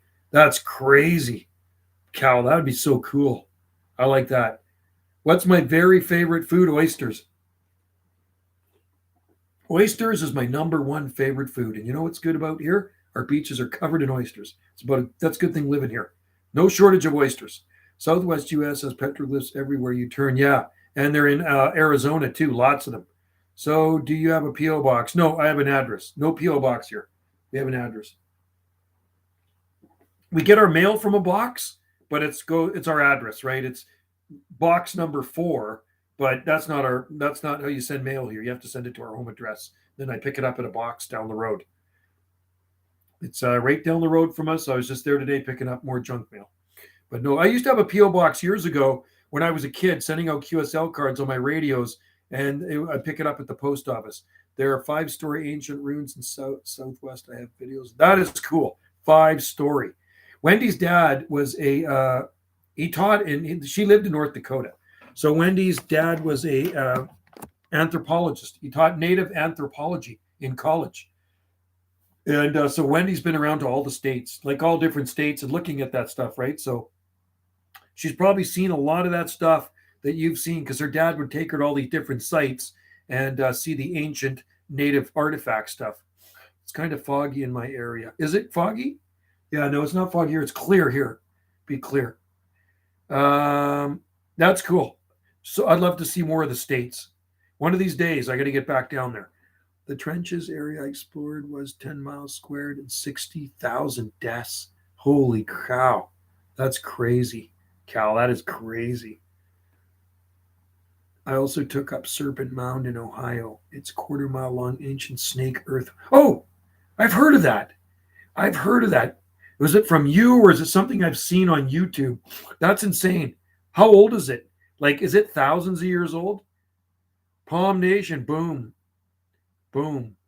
There is actually a national park in Ohio, which I never knew before. That's cool. A national park. So, I mean, I'm sure there's lots of parks there. Built in 380 BC from the natives. Wow, by the natives. That's cool, man. That is awesome. 380 years before Christ. They claim the pyramids were built like 3,000 years before Christ. The House voted to end the vaccine. Good. Thank God. Thank God. So they did vote it down or voted, get rid of it. Palm Planet sold on the black market. Every Republican voted to end it. Thank God. Yeah, we've ended ours here. There is no travel mandates here. Biden still had it in effect. I had to go tell Wendy. I'll be back. Hey, Wendy. Okay. They've ended all travel mandates to the states now. They've been ended. They voted it down last night. They're telling me on my live streams. You can travel anywhere now. Oh, even like Maui. Yeah, you can travel. They're all ended. No, we're fine. We don't have any travel mandates here. We've never had it. They're gone. Ours have been ended a while. Theirs were still going. Ours ended, so we can travel. That's pretty cool. That's good to know. Yeah, because I thought it was going to be amazed as they all voted it, get rid of it last night. It's gone. Everybody wanted to get rid of it, so they're sick of it. But we can travel if we ever had to. We could go somewhere if you really want to. That's good to know. Wendy's happy to hear that. She is happy. Yeah, she's happy to hear that the travel mandates have been kicked out of the House. Oh, it has to go through the Senate first? Oh. I know 2 people that have seen terrorists. My friend, sister, and the man. No way. Are you kidding me? That's sketchy. We don't have any of those here. Not on our island, but I'm sure they're in Canada somewhere. Onions for sale. Yummy, yummy onions. I like onions. I just put some in my soup. I had Walla Walla onions in our soup. She won't be happy for long. Okay. So it hasn't passed. Not yet. Okay. Darn. That's a bummer, man. I still can't go to the States then. I want to go back to Maui, man. I'm missing Maui. You know, I'm so happy I got these radios. I have these radios, and I can talk to Hawaii every single day. I talk to my friends in Hawaii every single day. You know what? So in my mind, I'm kind of there, but I want to be there physically. I need to get back to the Hawaiian Islands, man. I'm really missing Hawaii. And so is Wendy. Wendy loves Hawaii. Banana Joe's actually Mexican. His real name is Jose Giuseppe Clementes. That actually could be a Mexican name. I could be a Mexican. The Senate has a slight majority and still possible they vote. Okay, cool. If it passes, you should go to Hawaii. Yeah. I'd have to wait till wintertime though, because this is the busy season coming up for us. We can't travel anywhere right now anyway, because we're actually doing property management for a friend of ours that's in Sedona, Arizona for 6 months. And she's in Sedona, Arizona, and then she flies over she's in South Carolina. She does, how do I say that? She's a channeler. She does channeling. And now she's flying to Crete. She makes a ton of money, this lady. So we look after her place. She pays us. And she pays me $40 an hour and Wendy to look after her place, gardening, everything. I am from Markham, Canada, Quasi Kid Funland. Cool. Markham, Canada from Ontario. Greetings. You know what? Definitely got to go down to Brookings, Cal. I said to Wendy, we got to get down to Brookings and show around all those palm trees. Do I have OnlyFans? No. Should I? Should I get a channel that has OnlyFans? Maybe I should do that. Maybe I can make some more money than this crappy YouTube channel. This crappy YouTube channel doesn't make that much money. I'll ask Wendy if she'll let me have an OnlyFans channel, okay? Let me just go ask her. There's a girl on my live stream here. She wants to know if I have an OnlyFans page. You know what OnlyFans is? Where you do like, you take your shirt off and show me your junk and this and that, and people pay you. That's what an OnlyFans is. She's asking me this. No, that's what an OnlyFans. That's what it is. That's what OnlyFans. And I says, oh, I'll ask my wife. I'm being silly for you, right? Of course you're going to say no. That's what OnlyFans is. If somebody says they have an OnlyFans page, it's private. You pay them money. You subscribe to $100 a month or whatever, and you get 1,000 and you make money. So the answer is no.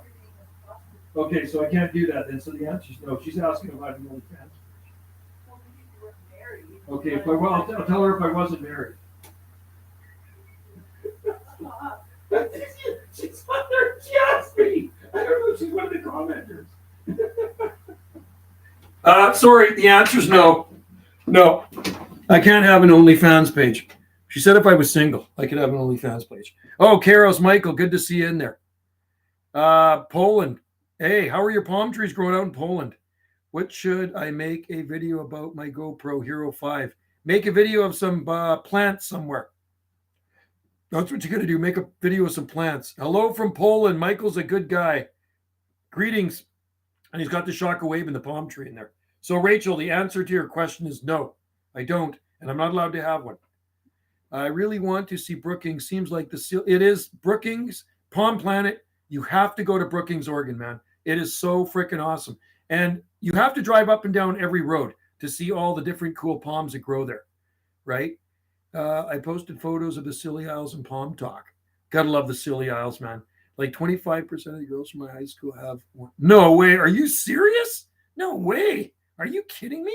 They actually have OnlyFans because that's a good way to make money, right? Unbelievable. Palms are very, very good. Right on, Michael. That's good to hear. That is good to hear, man. Poland would be a cool place to see, too. Poland would be a very cool place to see. If I could leave Illinois, I would go back to Arizona or Texas. Yeah, you know, and I tell you the story all the time. My oldest son lived in Texas. He lived in southern Texas, the very, very southern part of Texas, Weslaco, Texas. And he moved down there and he married a girl from Texas. They're not married anymore. He got married very young. I think he was like 20. And then he brought her back up here. And he lived down there. And then she immigrated to Canada. And she's actually still in Canada. She's been here since January 2012. My youngest son bumps into her once in a while in Victoria. I'm going to try to plant some palms at my high school. Cool. You should. Palm Planet. Do it, man. Do it. Hey, if I was in school right now and I was into palms the way I am now, like I always loved palm trees, but I wasn't growing them outside when I was in high school. But if I knew what you did when I was back in high school, I would have definitely planted some palm trees at my high school and I would have put them in sheltered locations. I just joined. Oh, good for you. Good for you. I used to be in the greenhouse program when my kids were at the elementary school here many moons ago, and they had a greenhouse program. And I planted eucalyptus trees there. They just cut the last one down. I think last summer. It was absolutely beautiful, and they cut it down, man. It was a stellulata, a black Sally, flawless. I got videos of it. They cut it down, and then then years before that, they cut down few years before that when they cut down the mountain gum, a big mountain gum I had there. They got rid of that too. I noticed the palm tree I have there is gone. It just really upsets me when people get rid of plants like that, you know.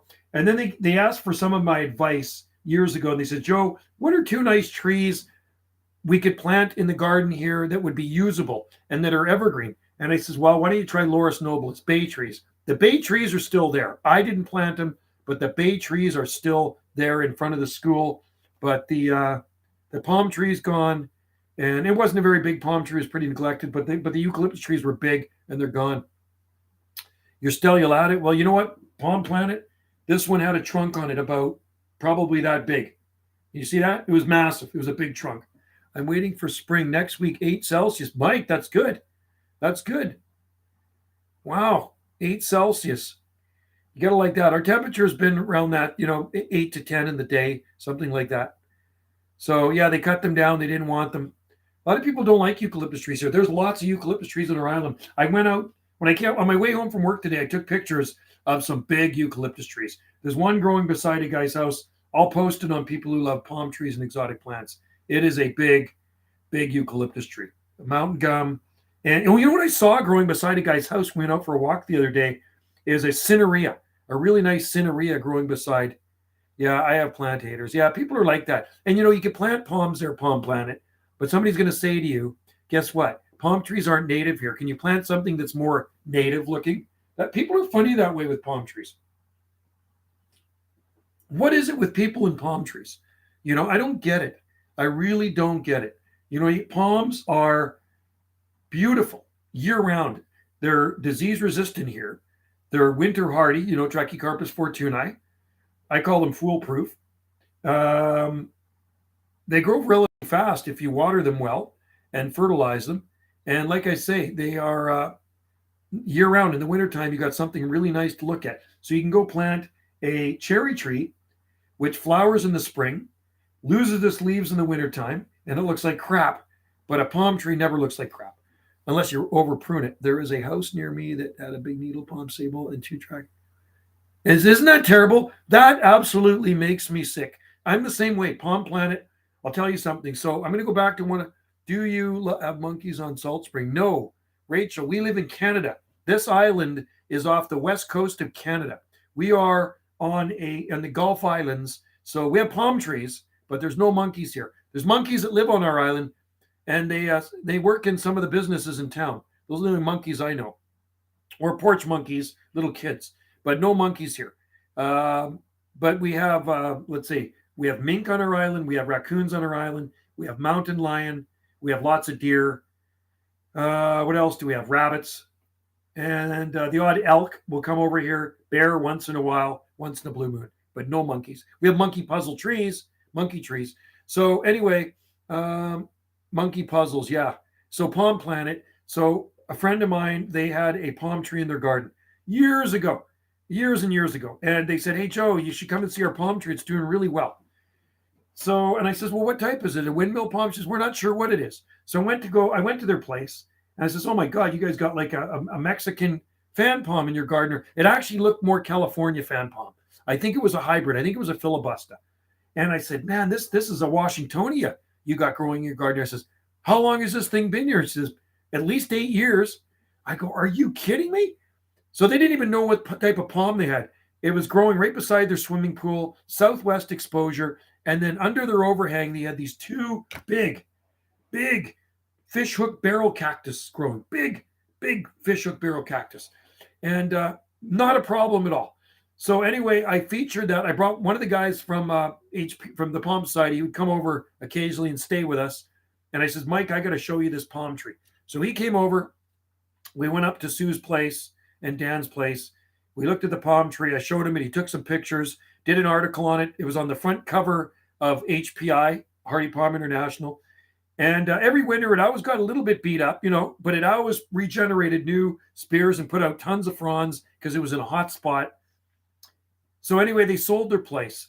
And I was really worried about that palm tree. They sold their place. And, I got talking with them.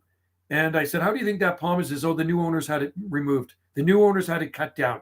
Can you believe it? A California or Mexican fan palm, Washingtonia, the new owners had it cut down. I was freaking furious, man. I just cannot believe people are that stupid. People are, you know what? People are really stupid sometimes. There's an enclosed forest in the UK surrounded by walls. You can walk with monkeys outside technically. And wow, that's crazy. Cool. Sounds like, must be by Halligan, I bet. No, I was a Mexican or a Washingtonia palm planet. And the barrel cactuses were gone too. They got rid of the barrel cactuses. A palm tree was never protected. A Washingtonia beside their swimming pool.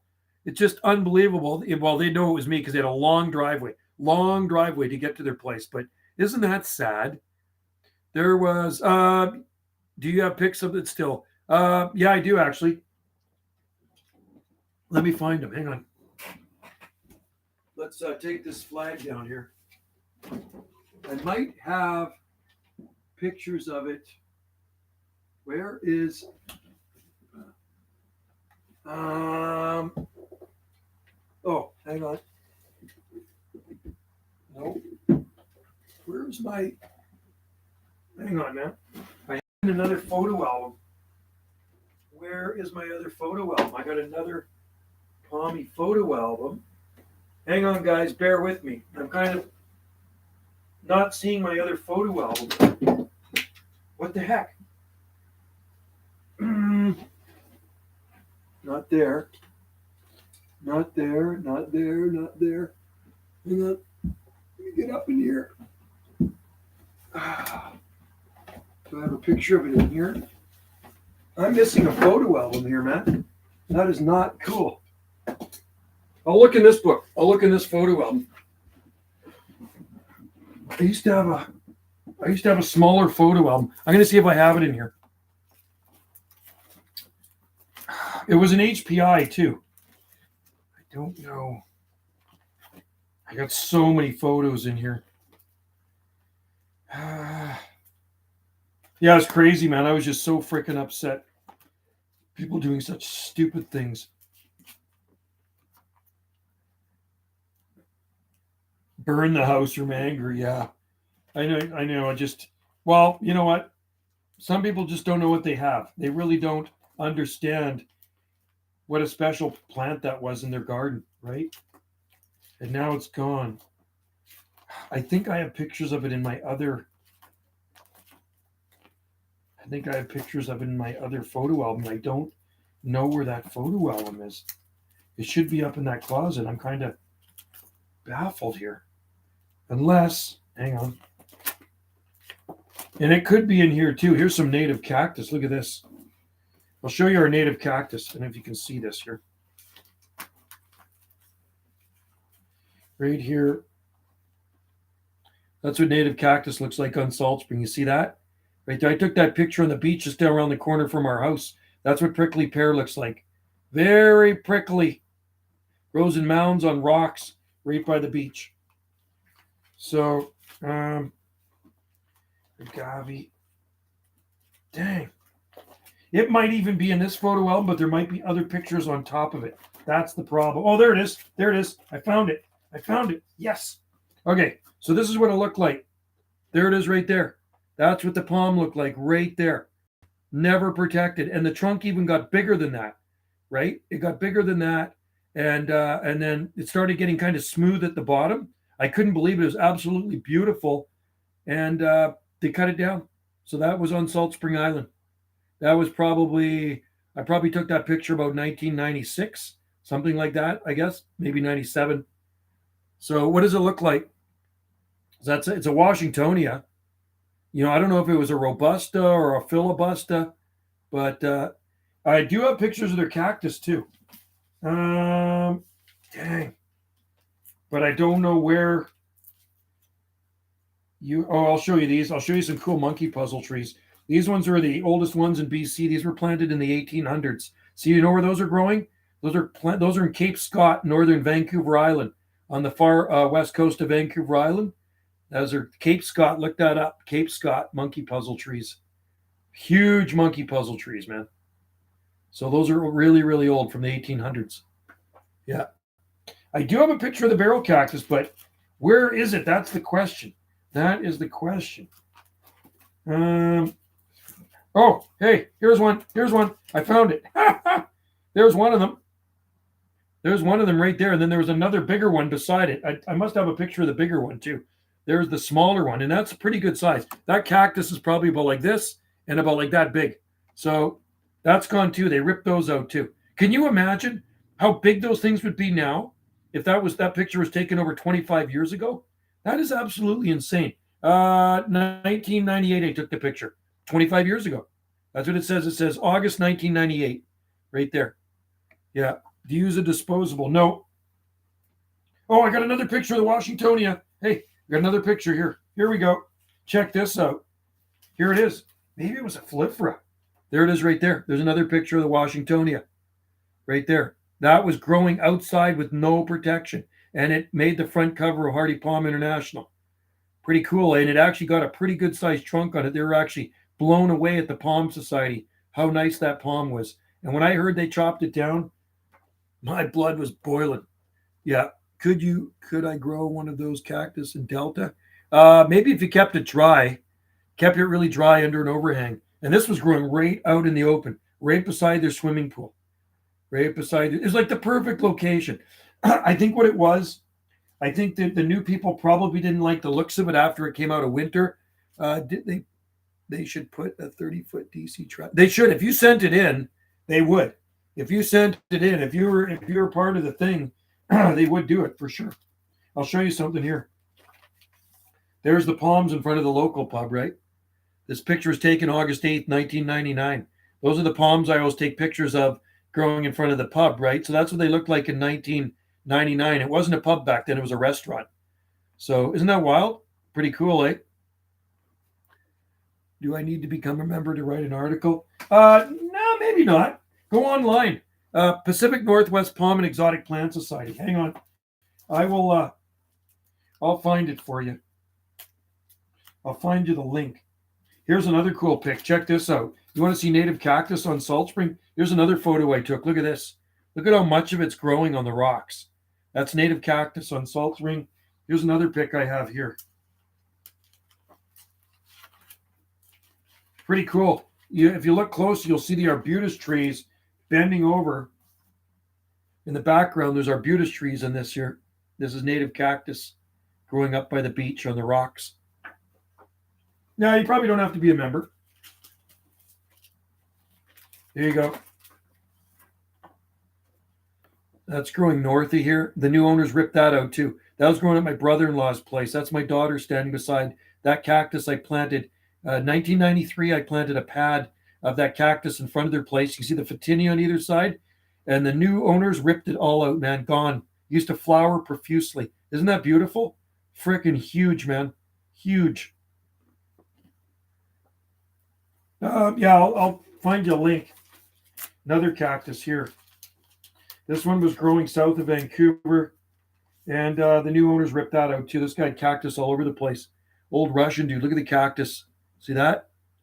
That's growing south of Vancouver. He had cactus, yuccas, palms, everything. He was an old Russian dude. Whenever we go to a Palm Society meeting, I'd pick him up and we'd take him down there with us. He was like close to 90 years old back then.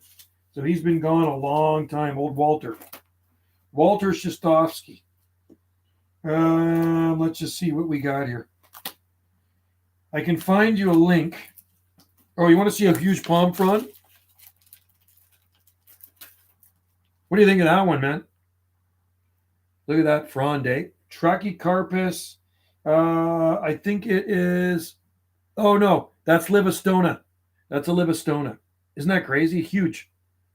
These guys wanted me to buy seed from them, so they sent me pictures. This was back in the day before computers. People were sending pictures on computers. Here's a guy with a Trachycarpus oreophyllus up in the mountains. He's got his toque on. Look at this. Isn't that crazy? So these guys send me these pictures from Thailand, and they wanted me to buy seeds from them, right? This was back in the day. Trachycarpus oreophyllus growing in the wild. Isn't that awesome? What about the one you can grow in North Delta? You can grow hardy cactus in North Delta. Just make sure you grow it under an overhang. That's the key. Use your overhangs as a microclimate. That is the whole thing. I'm just trying to think what we got here. Yeah, that's a real bummer. Oh, here's another one here. This is a cool tree right here. Here's a tea tree in bloom. There's a tea tree in bloom right there, Leptospermum on Salt Spring. Planted that in the landscape years ago. New owners again cut that one down. Used to collect seed from it. That is a New Zealand tea tree. Very cool tree. Gone, cut down. So there's been so many beautiful plants cut down over the years on Salt Spring Island. Isn't that what a shame, right? It's terrible. Sickening, absolutely sickening. I'll find that one time. Sometime I will dig that out, and I will try to find the cover photo of HPI. But anyway, look up Pacific Northwest Palm and Exotic Plant Society Palm Planet, and maybe you don't have to be a member. You know what? Maybe they have maybe it's just Hardy Palm International now. Maybe it's just a link that way. Let's just see. Bear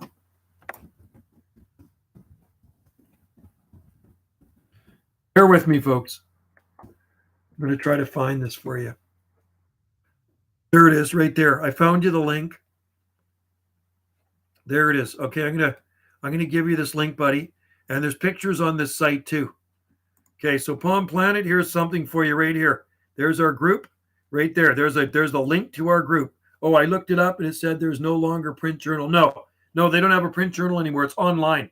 I think it's an online journal, right? So ask them, because I haven't had a paper journal in a long time. But you know what? I haven't even had an online journal in a long time. I'm still a member, but that's a good question. No, they haven't made print journals for a long time, but somebody told me it was online, and I just haven't bothered looking. Sad to see somebody just cut down these rare treats. Cease and desist, I agree.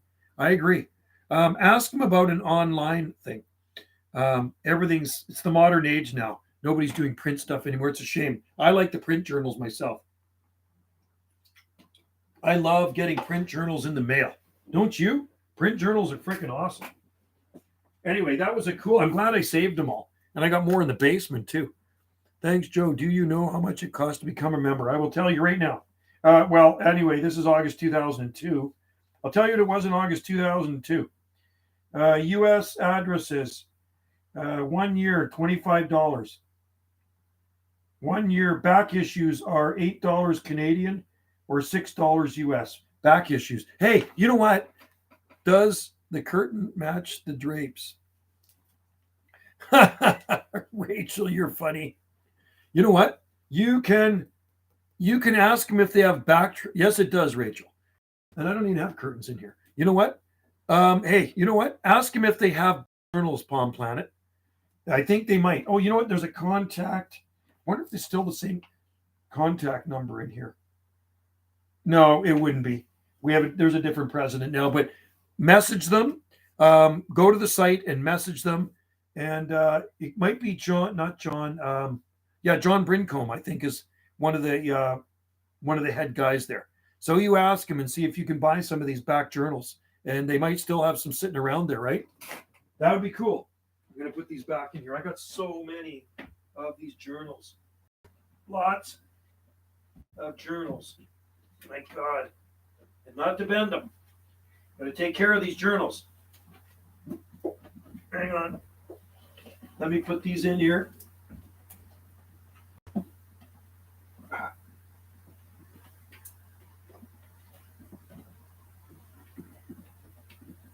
There we go.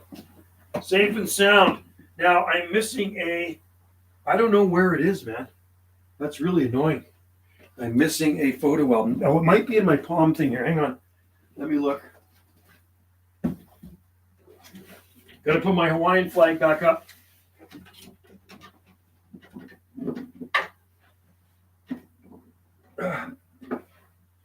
Throw this shit up here. Hang on, guys. I'm organizing. I'll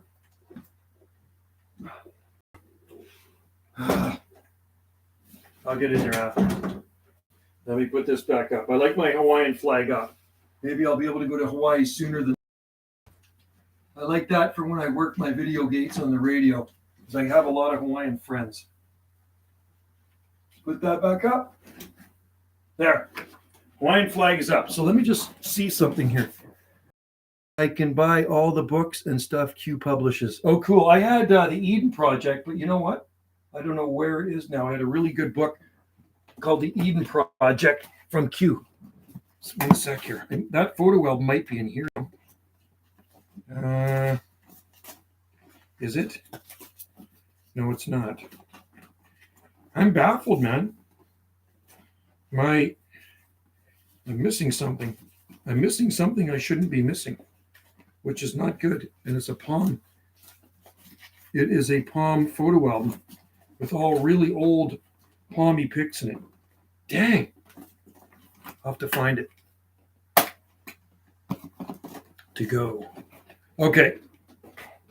Yeah, it's probably getting pretty late where you guys are, so I should probably cut. I'll go to 2 hours, and then I'm going to cut her short. Well, I'm going to cut it off. But anyway, that's cool, Cal. You can buy all the books at Q. I do have one from the Scilly Isles too. They sent me one there from there years ago. Being only a few miles from the world's most famous botanical garden, useful. Yeah, Kew Gardens is awesome. I'd love to go there. I think the original glass house burnt up, didn't it? Many, many moons ago. Many moons ago. That's what I heard. I'd like to go to Helligan. That's where I want to go. Helligan, the Lost Gardens of Helligan, and the Scilly Isles. That would be on my list. Also, I'd like to go to that island. I've talked to that guy in Wales, the Isle of Anglesey. That sounds like a cool place. What do you order at A&W? Usually a teen burger. I usually order a teen burger, but last time I had was it a Papa burger or Mama burger? And poutine. I like poutine, man. Poutine is good. You know what? I need to go to A&W. I think I'm going to be heading off island soon. I think this weekend I might head off island and go to Vancouver or Surrey. So, what's your favorite pizza? I like Italian. Wendy likes pineapple. I like pineapple too, but I really like Italian pizza, salami, and or pepperoni. It says the back issues are free if you're a member. No way. Really? They're giving them away? You're kidding. Kew Gardens is also only a few miles from here. Wow. That's cool, man. It'd be cool to live close to a garden like that. So we have a garden like that on a smaller scale under a glass dome. It's called Bloedel Conservatory, Little Mountain in Vancouver.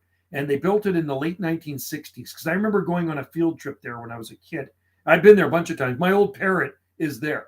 And look up Bloedel Conservatory. Bloedel Conservatory is a jungle under this big giant dome. And it's cool, man. You stay in there for hours walking through pathways of palm trees and exotic plants. It's absolutely beautiful.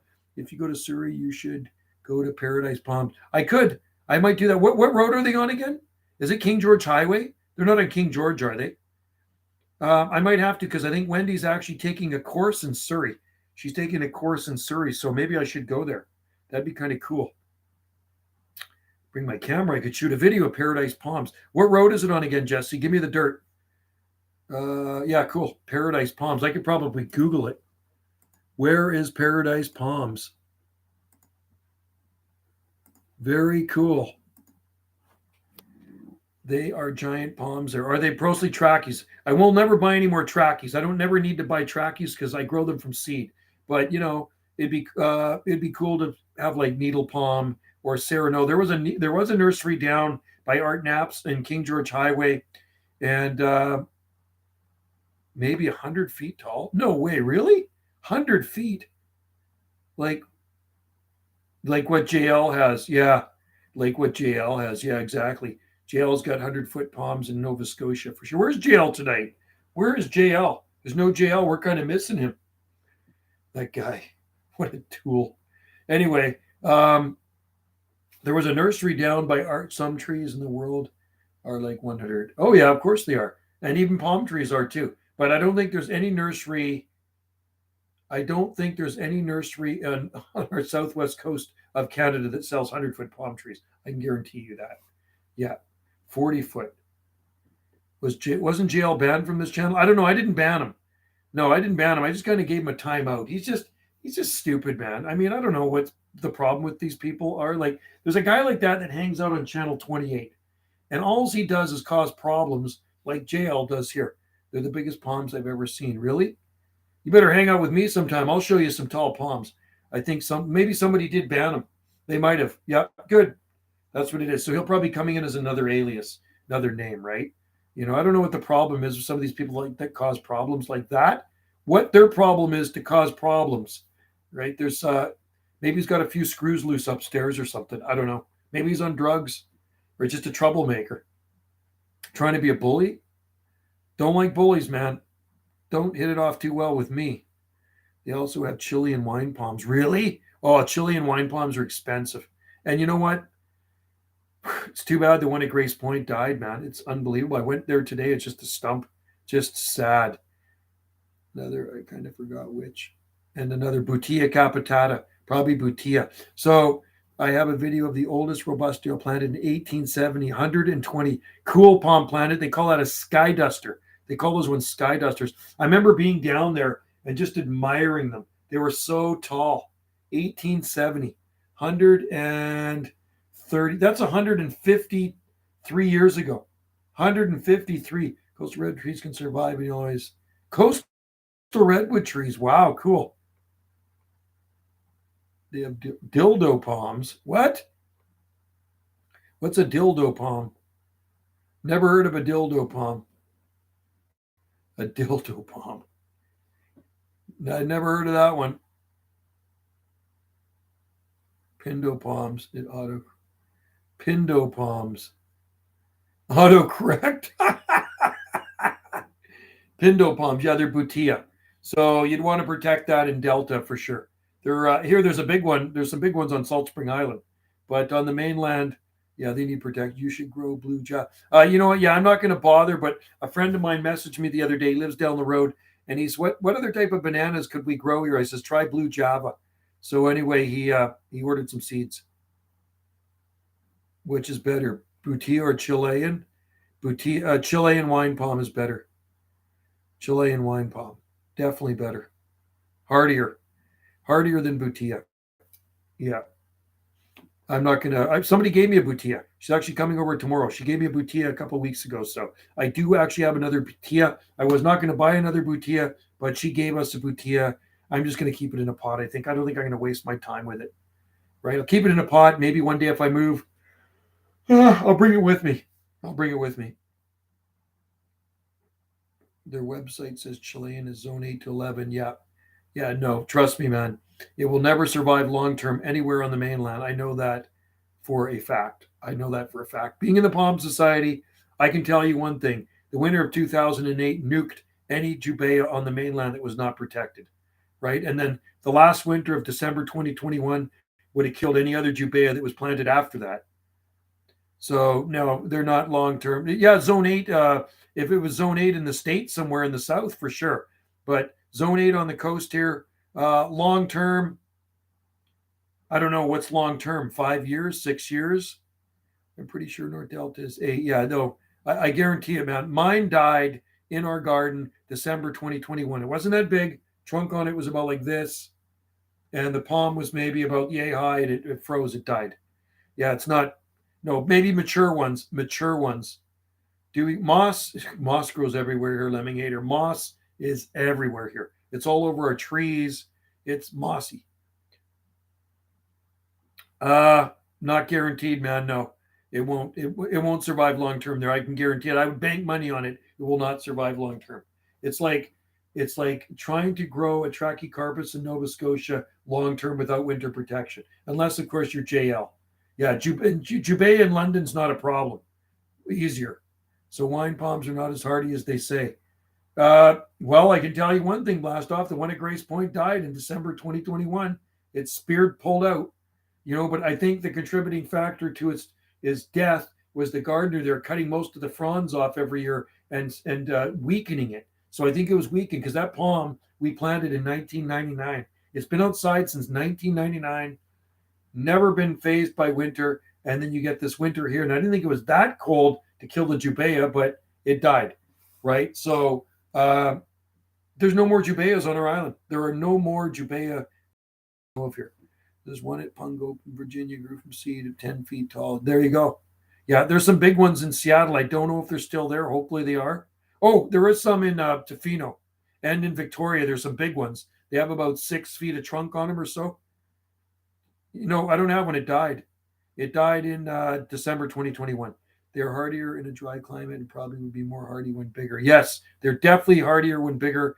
A friend of mine, Jeff, has 3 of them in his garden in Victoria, and the tallest one is as tall as me, the trunk. Have you ever heard of people doing something they do mammoths, dinosaurs, preserve the palm? No, I don't know if that would work. I'm not too sure about that. Company that preserves palms. Really? They might if you mulch them good, Lemming Hater. They might. I'm not sure about that, Jesse. You can buy 30-foot jubea for 18,000 pounds. And you know what? There, it's going to survive long term. So if you had the money, go for it. I think they're for indoor use only, Jesse says. I love jubeas. I think I would definitely grow another jubea. But I'm not Butia. I'm not going to buy another one of those. Can elephant ears hardy enough to keep coming back? Yeah, they are if you mulch them. People do grow them here. Yeah, deer eat them though. They're a pain, and they like lots of water. It's not good. Our yard sucks for elephant ears. Just terrible. It's just too dry, too rocky. Right? That's the thing.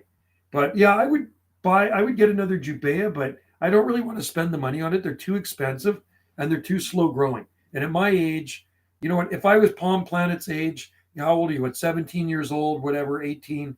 Get a Jubea. I'm 58 years old. I've done all my palm planting experimenting. I'm not going to spend money on a Jubea. You know, it'd have to be a really big one and have to be rich enough to buy a huge Jubea where I can already enjoy it. But to buy a little Jubea like this and wait for it to grow, yeah, 17, you can do a Jubea. 17 years old. I mean, my youngest kid is going to be 23. So he's like 4 or 5, 6 years older than you, right? So you could plant a Jubea. I need to see people grow them here. Not sure if they. I see people grow them here. Not sure if they here out in the grow. Yeah, I wonder if they. Yeah, they wouldn't survive the winter there. There's no way. There's no way. They don't survive. Well, it was long term. It was outside for 22 years. 20 yeah, 22 years it survived. Over 22 years. Nearly 23 years it survived outside, and it finally died, man. So it was a pretty good run for it. It's just a shame. So anyway, what the guy's going to do, the gardener, he talked to me. He says what he's going to hone it out, fill it with dirt, the trunk, and plant Fascus galeria bicolor in their Chilean bromeliad. We do grow hardy bromeliads here, so he's going to put a bromeliad in it, and it's going to grow on the top of that palm. There you go. What do you think of that? I'll have to take some pictures of it when he does that. On the Canary Islands, there's Jubea 60 foot. Oh, I believe it. And Canary Islands are mild, right? Yeah, 60 foot. They're, you know what? They can easily grow in Brookings too. Actually, there are some in Brookings. Somebody posted some pictures of Jubeas growing in Brookings, Oregon. And there's some growing in other parts of Oregon too, off of I-5. Don't know if they're still there. There's some pretty good sized ones in Seattle. I don't know if they're still there. I sure hope they are. Walt Rockefeller had one in his front garden in Seattle. He planted it around 1990, right? So it's probably a pretty good sized tree if it didn't pack it in. Because sometimes Seattle can be even a couple of degrees milder than Vancouver, right? I have videos of 60-foot plus Huntington Gardens. Yeah, and there's big ones. That's one garden I've always wanted to visit, is Huntington Gardens in Pasadena.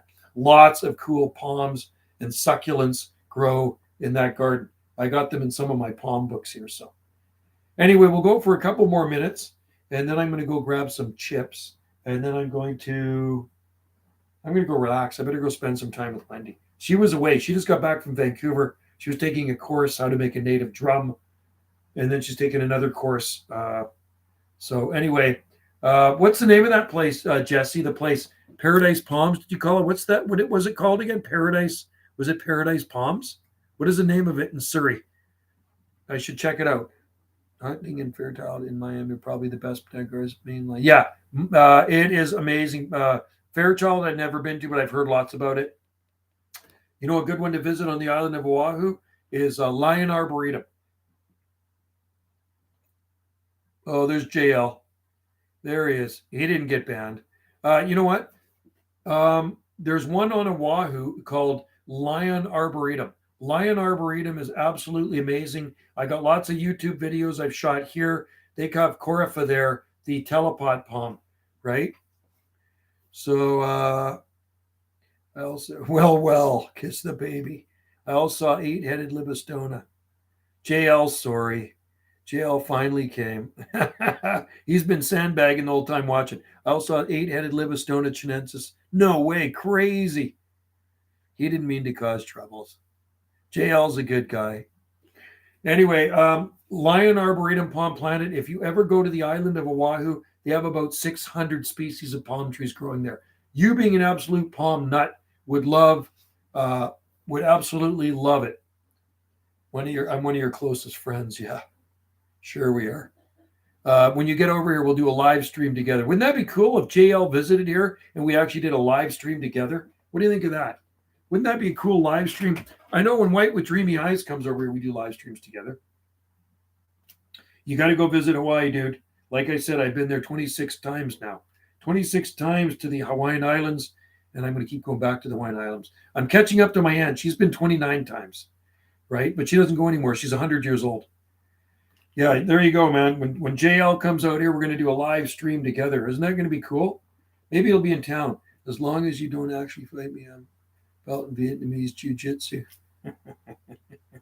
Never heard of Vietnamese jiu-jitsu. Heard of Brazilian jiu-jitsu with the Gracie family, but never heard of Vietnamese jiu-jitsu. That's a new one on me. We better Google that one, folks. Somebody Google Vietnamese jiu-jitsu. Well, you know what? People in Vietnam do jiu-jitsu, so there probably is Vietnamese jiu-jitsu, right? Un Bak. What's that? That was that movie with the Thai kickboxing. That's good stuff too. Dave needs to make another video about fires. Oh no, you know where the fires were? In Lytton. Lytton, right? Lytton, that's his favorite place. Been training 47 years. Wow. That's amazing. You must be just amazing at it. Just unbelievable. That'd be a good video. You should do some videos of you doing your jiu-jitsu.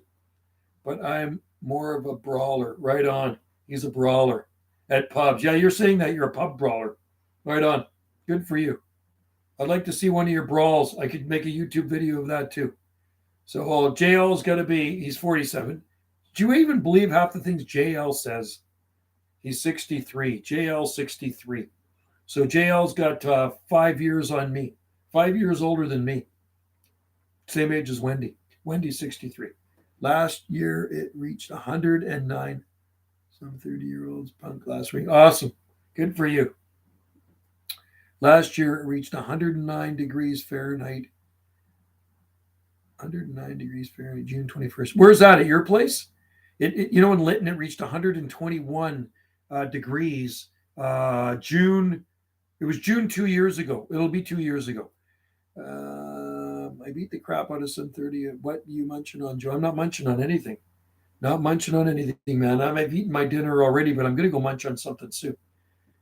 I'm seriously sorry we got on the wrong feed. Jeez, sorry. Oh, so that means JL wants to do a live stream with him, and he comes. JL's going to come and stay at our accommodation, and we're going to do a live stream together right here. Wouldn't that be crazy? JL sitting right beside me here doing a live stream. Looks like Rachel is gone. Yeah, Rachel. God. I think Rachel was probably a troll for sure. Do I get a JL discount? Yeah. You talk to Wendy about the discounts at the accommodation. That's her thing, not mine. I don't run the accommodation here. I check people in. I sometimes clean up the rooms, but I don't do the money thing, man. That's her thing. She wanted accommodations. She's got accommodations. I just hang out in the garden. And she does the garden too, but Dave should do a live stream. Yeah, he should do a live stream. You know what? Joe in a maid outfit. No. Usually I come in from a motorcycle ride and I got to do the clean up the room before the next people check in because she's working. So don't do maid outfits. Dave, I don't think can do live streams because I think you have to have a certain amount of subscribers to actually do live streams. I think somebody was saying, I think you actually have to have 1,000 subscribers to do a live stream, right? Right. Be careful on the motorcycle. Be careful on the motorcycle. I'm always careful. I've been riding for a long time, man. Long time. I'm riding since I was a little kid. You have to have 50 subscribers. Oh, really? That's it? 50 subscribers? I thought you had to have 1,000. Which Barefoot Gardener, hey, how's it going? I'm getting close to the end of this live stream. Well, I'm glad you joined in. Yeah, we're just talking palmy things. I did promise I'd do a live stream, and because Palm Nation was asking me, are you going to do a live? So you know what? Got the live stream going on. Wasn't planning going for 2 hours and 14 minutes, but we are 2 hours and 14 minutes, just about 15 minutes now. But I'm starting to get that. Tomorrow is Friday. Tomorrow's Friday. God. And Joe, and if you get vaccinated with one booster, well, you can do that. And anybody can do that, but I'm not doing that. No. I think the last needle I had was a tetanus shot.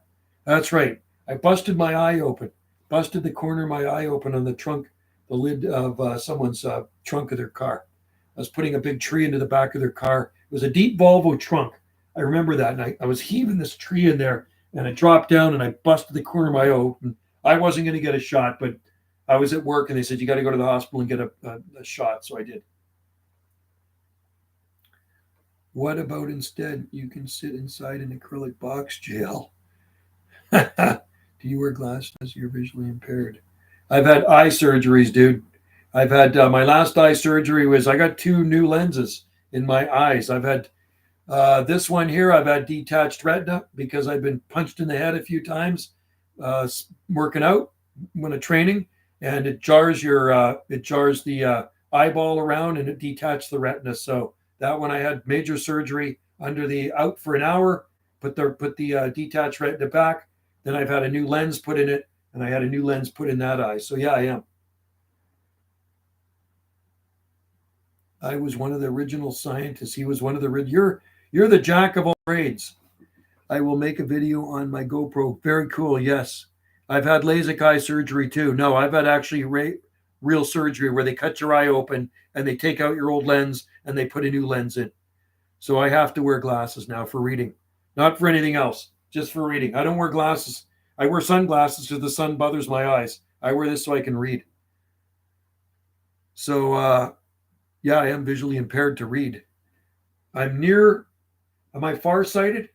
I can read things far away perfectly clear, but when I'm up close, it's kind of blurry. JL works for Pfizer. Yeah, he's working on the next booster. That's how he gets paid. He's working on the next booster. Smart Tone stock in Pfizer. Well, it was. I don't know if it is now. I wear glasses for everything. Yeah, a lot of people do wear glasses for everything. My potted Bulgarian palm had its biggest spear pull. Oh, hopefully it makes it, Barefoot Gardener. 0 Fahrenheit. So not as hardy as they claim, right? They're fully hardy here. We have Bulgarian palms in the garden, and Trachycarpus fortunae are not a problem here. And I grew them from seed I got from Kiro Donov in Polodiv, Bulgaria, many years ago. And one of them's growing, actually, 2 of them growing very fast. The unbacks are dropping like flies lately with the new Calgary variant. Oh, I'd move to Alberta right now if I could. If it wasn't that cold there in the winters, I would definitely move to Alberta, but too cold for me, man. I like Alberta because it's like they think like the people in Arkansas and Texas. That's for me. JL works at Jewel grocery store in Woodstock. JL works at Jewel Osco grocery store in Woodstock, Illinois. Oh, so do you know JL? Not really. Oh, okay. Well, somebody must know JL. And actually, his real name, his initials probably aren't JL. Could be a girl for all we know, right? You know what I mean? We say he, it could be a she. I really don't care. It doesn't really make no difference. But what was I going to say? I forgot what I was going to say. Anyway, tomorrow is my day off. I get 4 days off now, so I really like working. My pronouns are they, them. Could be Rachel for could be Jessica L. Could be Jessica L. Something. Could be Barefooted Gardener, right? Your guess is as good as mine, right? What does JL stand for? If it was JH, I'd say John Henry. I'm tired. I was up early this morning. I started to work a little earlier today. Had a busy day. So anyway, I'm going to roll pretty quick. My name is just the letters. His name is just the letters. Just letters. Just letters. Could be Jessica Lynn. Could be. Yeah. Just letters. His name is just the letters. JL. That's what his mom named him, JL. Hey, JL. JL looks like a good name. He looks like a JL. I'm gonna name you JL. Well, it's easy enough to remember, isn't it? Is that a religious bracelet? This one? That says Muddy Padmium.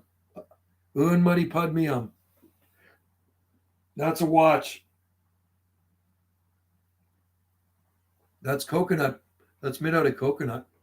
Coconut wood from Hawaii. JL, you know what? JL is going to get banned from here real quick. Real quick. He's actually, I actually have a pretty long fuse, but when it burns out, I'm getting sick of this. When it burns out, my anger, my blood boils. Give me 6, 6, 2, 3, 9er. Could be. Is there any way my kid's really good with computers? So JL, is there any way anybody could find out JL's IP address? I'm just curious. I'm not good enough for computers, but I know some people are. You know what I mean? I know some people are really good with computers. My kid's really good with computers. I wonder if you can find an IP address for somebody. Yeah, that's what I thought. You got to find out where this guy is. Like if he was close by, I would actually visit you, JL. That's the type of guy I am. I would actually come and knock on your door, dude. I would meet you face to face. Actually, I want to find out about your Vietnamese jiu-jitsu. You could maybe show me some moves, right? You show me a few moves and I'll show you a few of my moves, all right? So is there any way anybody out there could find his IP address? I want to know it. I want to know where this guy is. I want to know who he is. I found it the other time. Oh, did you find out? Was it? I found it the other time. You did find his IP address. Fuck, I hate punks, man. I really do. You know what I mean? These guys on the keyboard that just think they're just so tough and smart and they're just smart asses, right? And they would never, ever say that to your face, ever, right? It was Ohio, so it is him.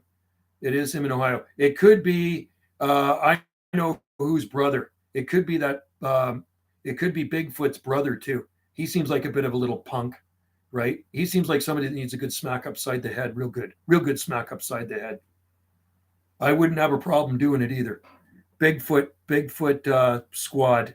I think it could be his brother doing this. Yeah, because I've seen some of his videos, and his brother seems like a little punk, scrawny little punk, right? Anyway, I'm thinking that's who it probably is. That's who JL is. He's in Ohio, eh? It's got to be him for sure. Yeah. If I lived closer, I would knock on his door. I would actually knock on the guy's door because I'm like that, dude. And I told you about that. There was a guy causing problems on here years ago when it pulled up in front of his driveway, and that shut him up real quick, really quick. Never heard from the guy again, right? So that's all you got to do. You just got to show up at their door. JL's never emailed me. No. There's been somebody from Nova Scotia that's emailed, but I don't think it's JL. There's been a guy, he claims to be in Nova Scotia. Well, maybe it was JL. He's not emailed me, but he's messaged me on eBay. He's messaged me on eBay, and he says he's in Nova Scotia. He says, "Are you the guy that thinks that palm trees don't grow in Nova Scotia? Well, I grow them in Nova Scotia, and I know never protect them, and they're beautiful. So he might be the guy from eBay." So I said, "You send." The guy sends me a picture. Send me some proof. So the guy sends me a picture. Beautiful Trachycarpus palms, which there's no hope in hell they're in Nova Scotia. I know that. I have a lot of friends that live in Nova Scotia. And in the back of the trackies, I see an absolutely flawless, huge Camarops humilis palm. Huge Camarops humilis palm. No way it's in Nova Scotia. So I posted the picture in one of my groups on Facebook, and it was ripped off. You're not from Nova Scotia. You're not in Nova Scotia, dude. JL. I think you're full of crap. Okay, you know what? I have friends in Nova Scotia. Maybe I should get them to meet up with you. Maybe you can meet them somewhere. I have a lot of friends actually in Nova Scotia. I ship a lot of, I haven't shipped them recently, but I've shipped a ton of seed. You'd wipe that mustache off my nose. Sure you would. Sure you would. Dude, you have no idea, man. You don't throw rocks at a man with a machine gun. I hate guys that are all talk and no action. I would love to meet JL. I really would. Luscious don't grow on noses. Yeah, that's right too. No, Ohio's not a bad place at all. No place is a bad place, but there are bad people, right? JL is a mouthpiece. JL is a total mouthpiece. And I don't know what you get out of it coming on my channel and talking crap. You know what I mean? Just thank God that we never ever meet in person, dude. Thank God. It would be bad. It would not be a good thing. I'll tell you that. It would not be a good thing at all. Anyway, you know what? I'm going to roll soon because I should actually I don't even know why he's on here. I should actually just ban him because he's starting to really piss me off now. Let's just see. I think we're going to ban him. We're going to ban him from, we can put him into, we can remove him. Hide user from this channel. We could hide user from the channel. I'm going to hide user from the channel. He's hidden from the channel now. He's done. Users' messages will be hidden. Okay, so he's done. Bye-bye. JL was hidden by Banana JS. You're done, you punk. Good little wiener. He's probably like a 15-year-old kid. I don't know how old Bigfoot's brother is. He might be 16, 17 years old. He's just a freaking punk. If that's the kid, right? If he's in Ohio, that's probably the punk, right? Anyway, guys, not going to hear from JL anymore. He's done. Bigfoot. I forget his name. Bigfoot something. JL is Littlefoot. Yeah. You can YouTube ban the tip of that. Also, YouTube can ban the IP address of his channel. Oh, really? Is that right, eh? How do you do that? I banned him from here though right now. He's done here. Let's just see. I don't know how that works. But if he comes back as somewhere else, if you see trolls in there, just get rid of them. Just get rid of the trolls, man. He's a troll. That's all he is. He's a troll. He's a troublemaker. He's someone that needs a good smack in the head. It's in setting or studio. Okay, I'll have to check that out. I'm hungry too. I'm getting really hungry. You know what? I actually have to roll because I'm going to get some more soup, and I'm actually in the mood for some chips too. So bye-bye, JL. We're not going to see you in here anymore. 24 hours. Holy cow. All right, guys. Thanks for joining in the live stream. Totally appreciate it. It has been awesome. I will see you next time. It's late where you guys are, 10:24. It is 6:20 or it's 8:24 p.m. here Pacific time. I'm going to tell you the temperature before I go. It is 6.2 degrees. 6.2 degrees. Probably not going to get much colder than that. So anyway, thanks for joining in the live stream. We don't have to worry about JL anymore. If any more trolls come in here, I'm not even going to put up with them. They're going to be gone immediately, man. All right. Take care. I'll see you guys next live stream. That was lots of fun. We got lots of palm talking in for 2 hours and just about 30 minutes. Cheers to you guys. Have a good night, and I'll see you next live stream. I'll be live streaming probably tomorrow on Jungle Joe C Video Gates, right? Let's see. When's the next live stream? When will be the next? I got to set a date. How about I do them every Thursday at 6 p.m.? Hey, every Thursday at 6 p.m. I do a live stream. Does that sound good? Then I got a schedule. 6:30, 6 o'clock, Thursday nights, right? Pacific time, 6 p.m. Pacific time here. That'll be good. All right. So write that down. I'll have to write it down too. All right. Take care, you guys. See you, Jesse. See you, Cal. Have a good one out there. And I will see you next time, Barefooted Gardener. And I appreciate you guys joining in. Bye for now.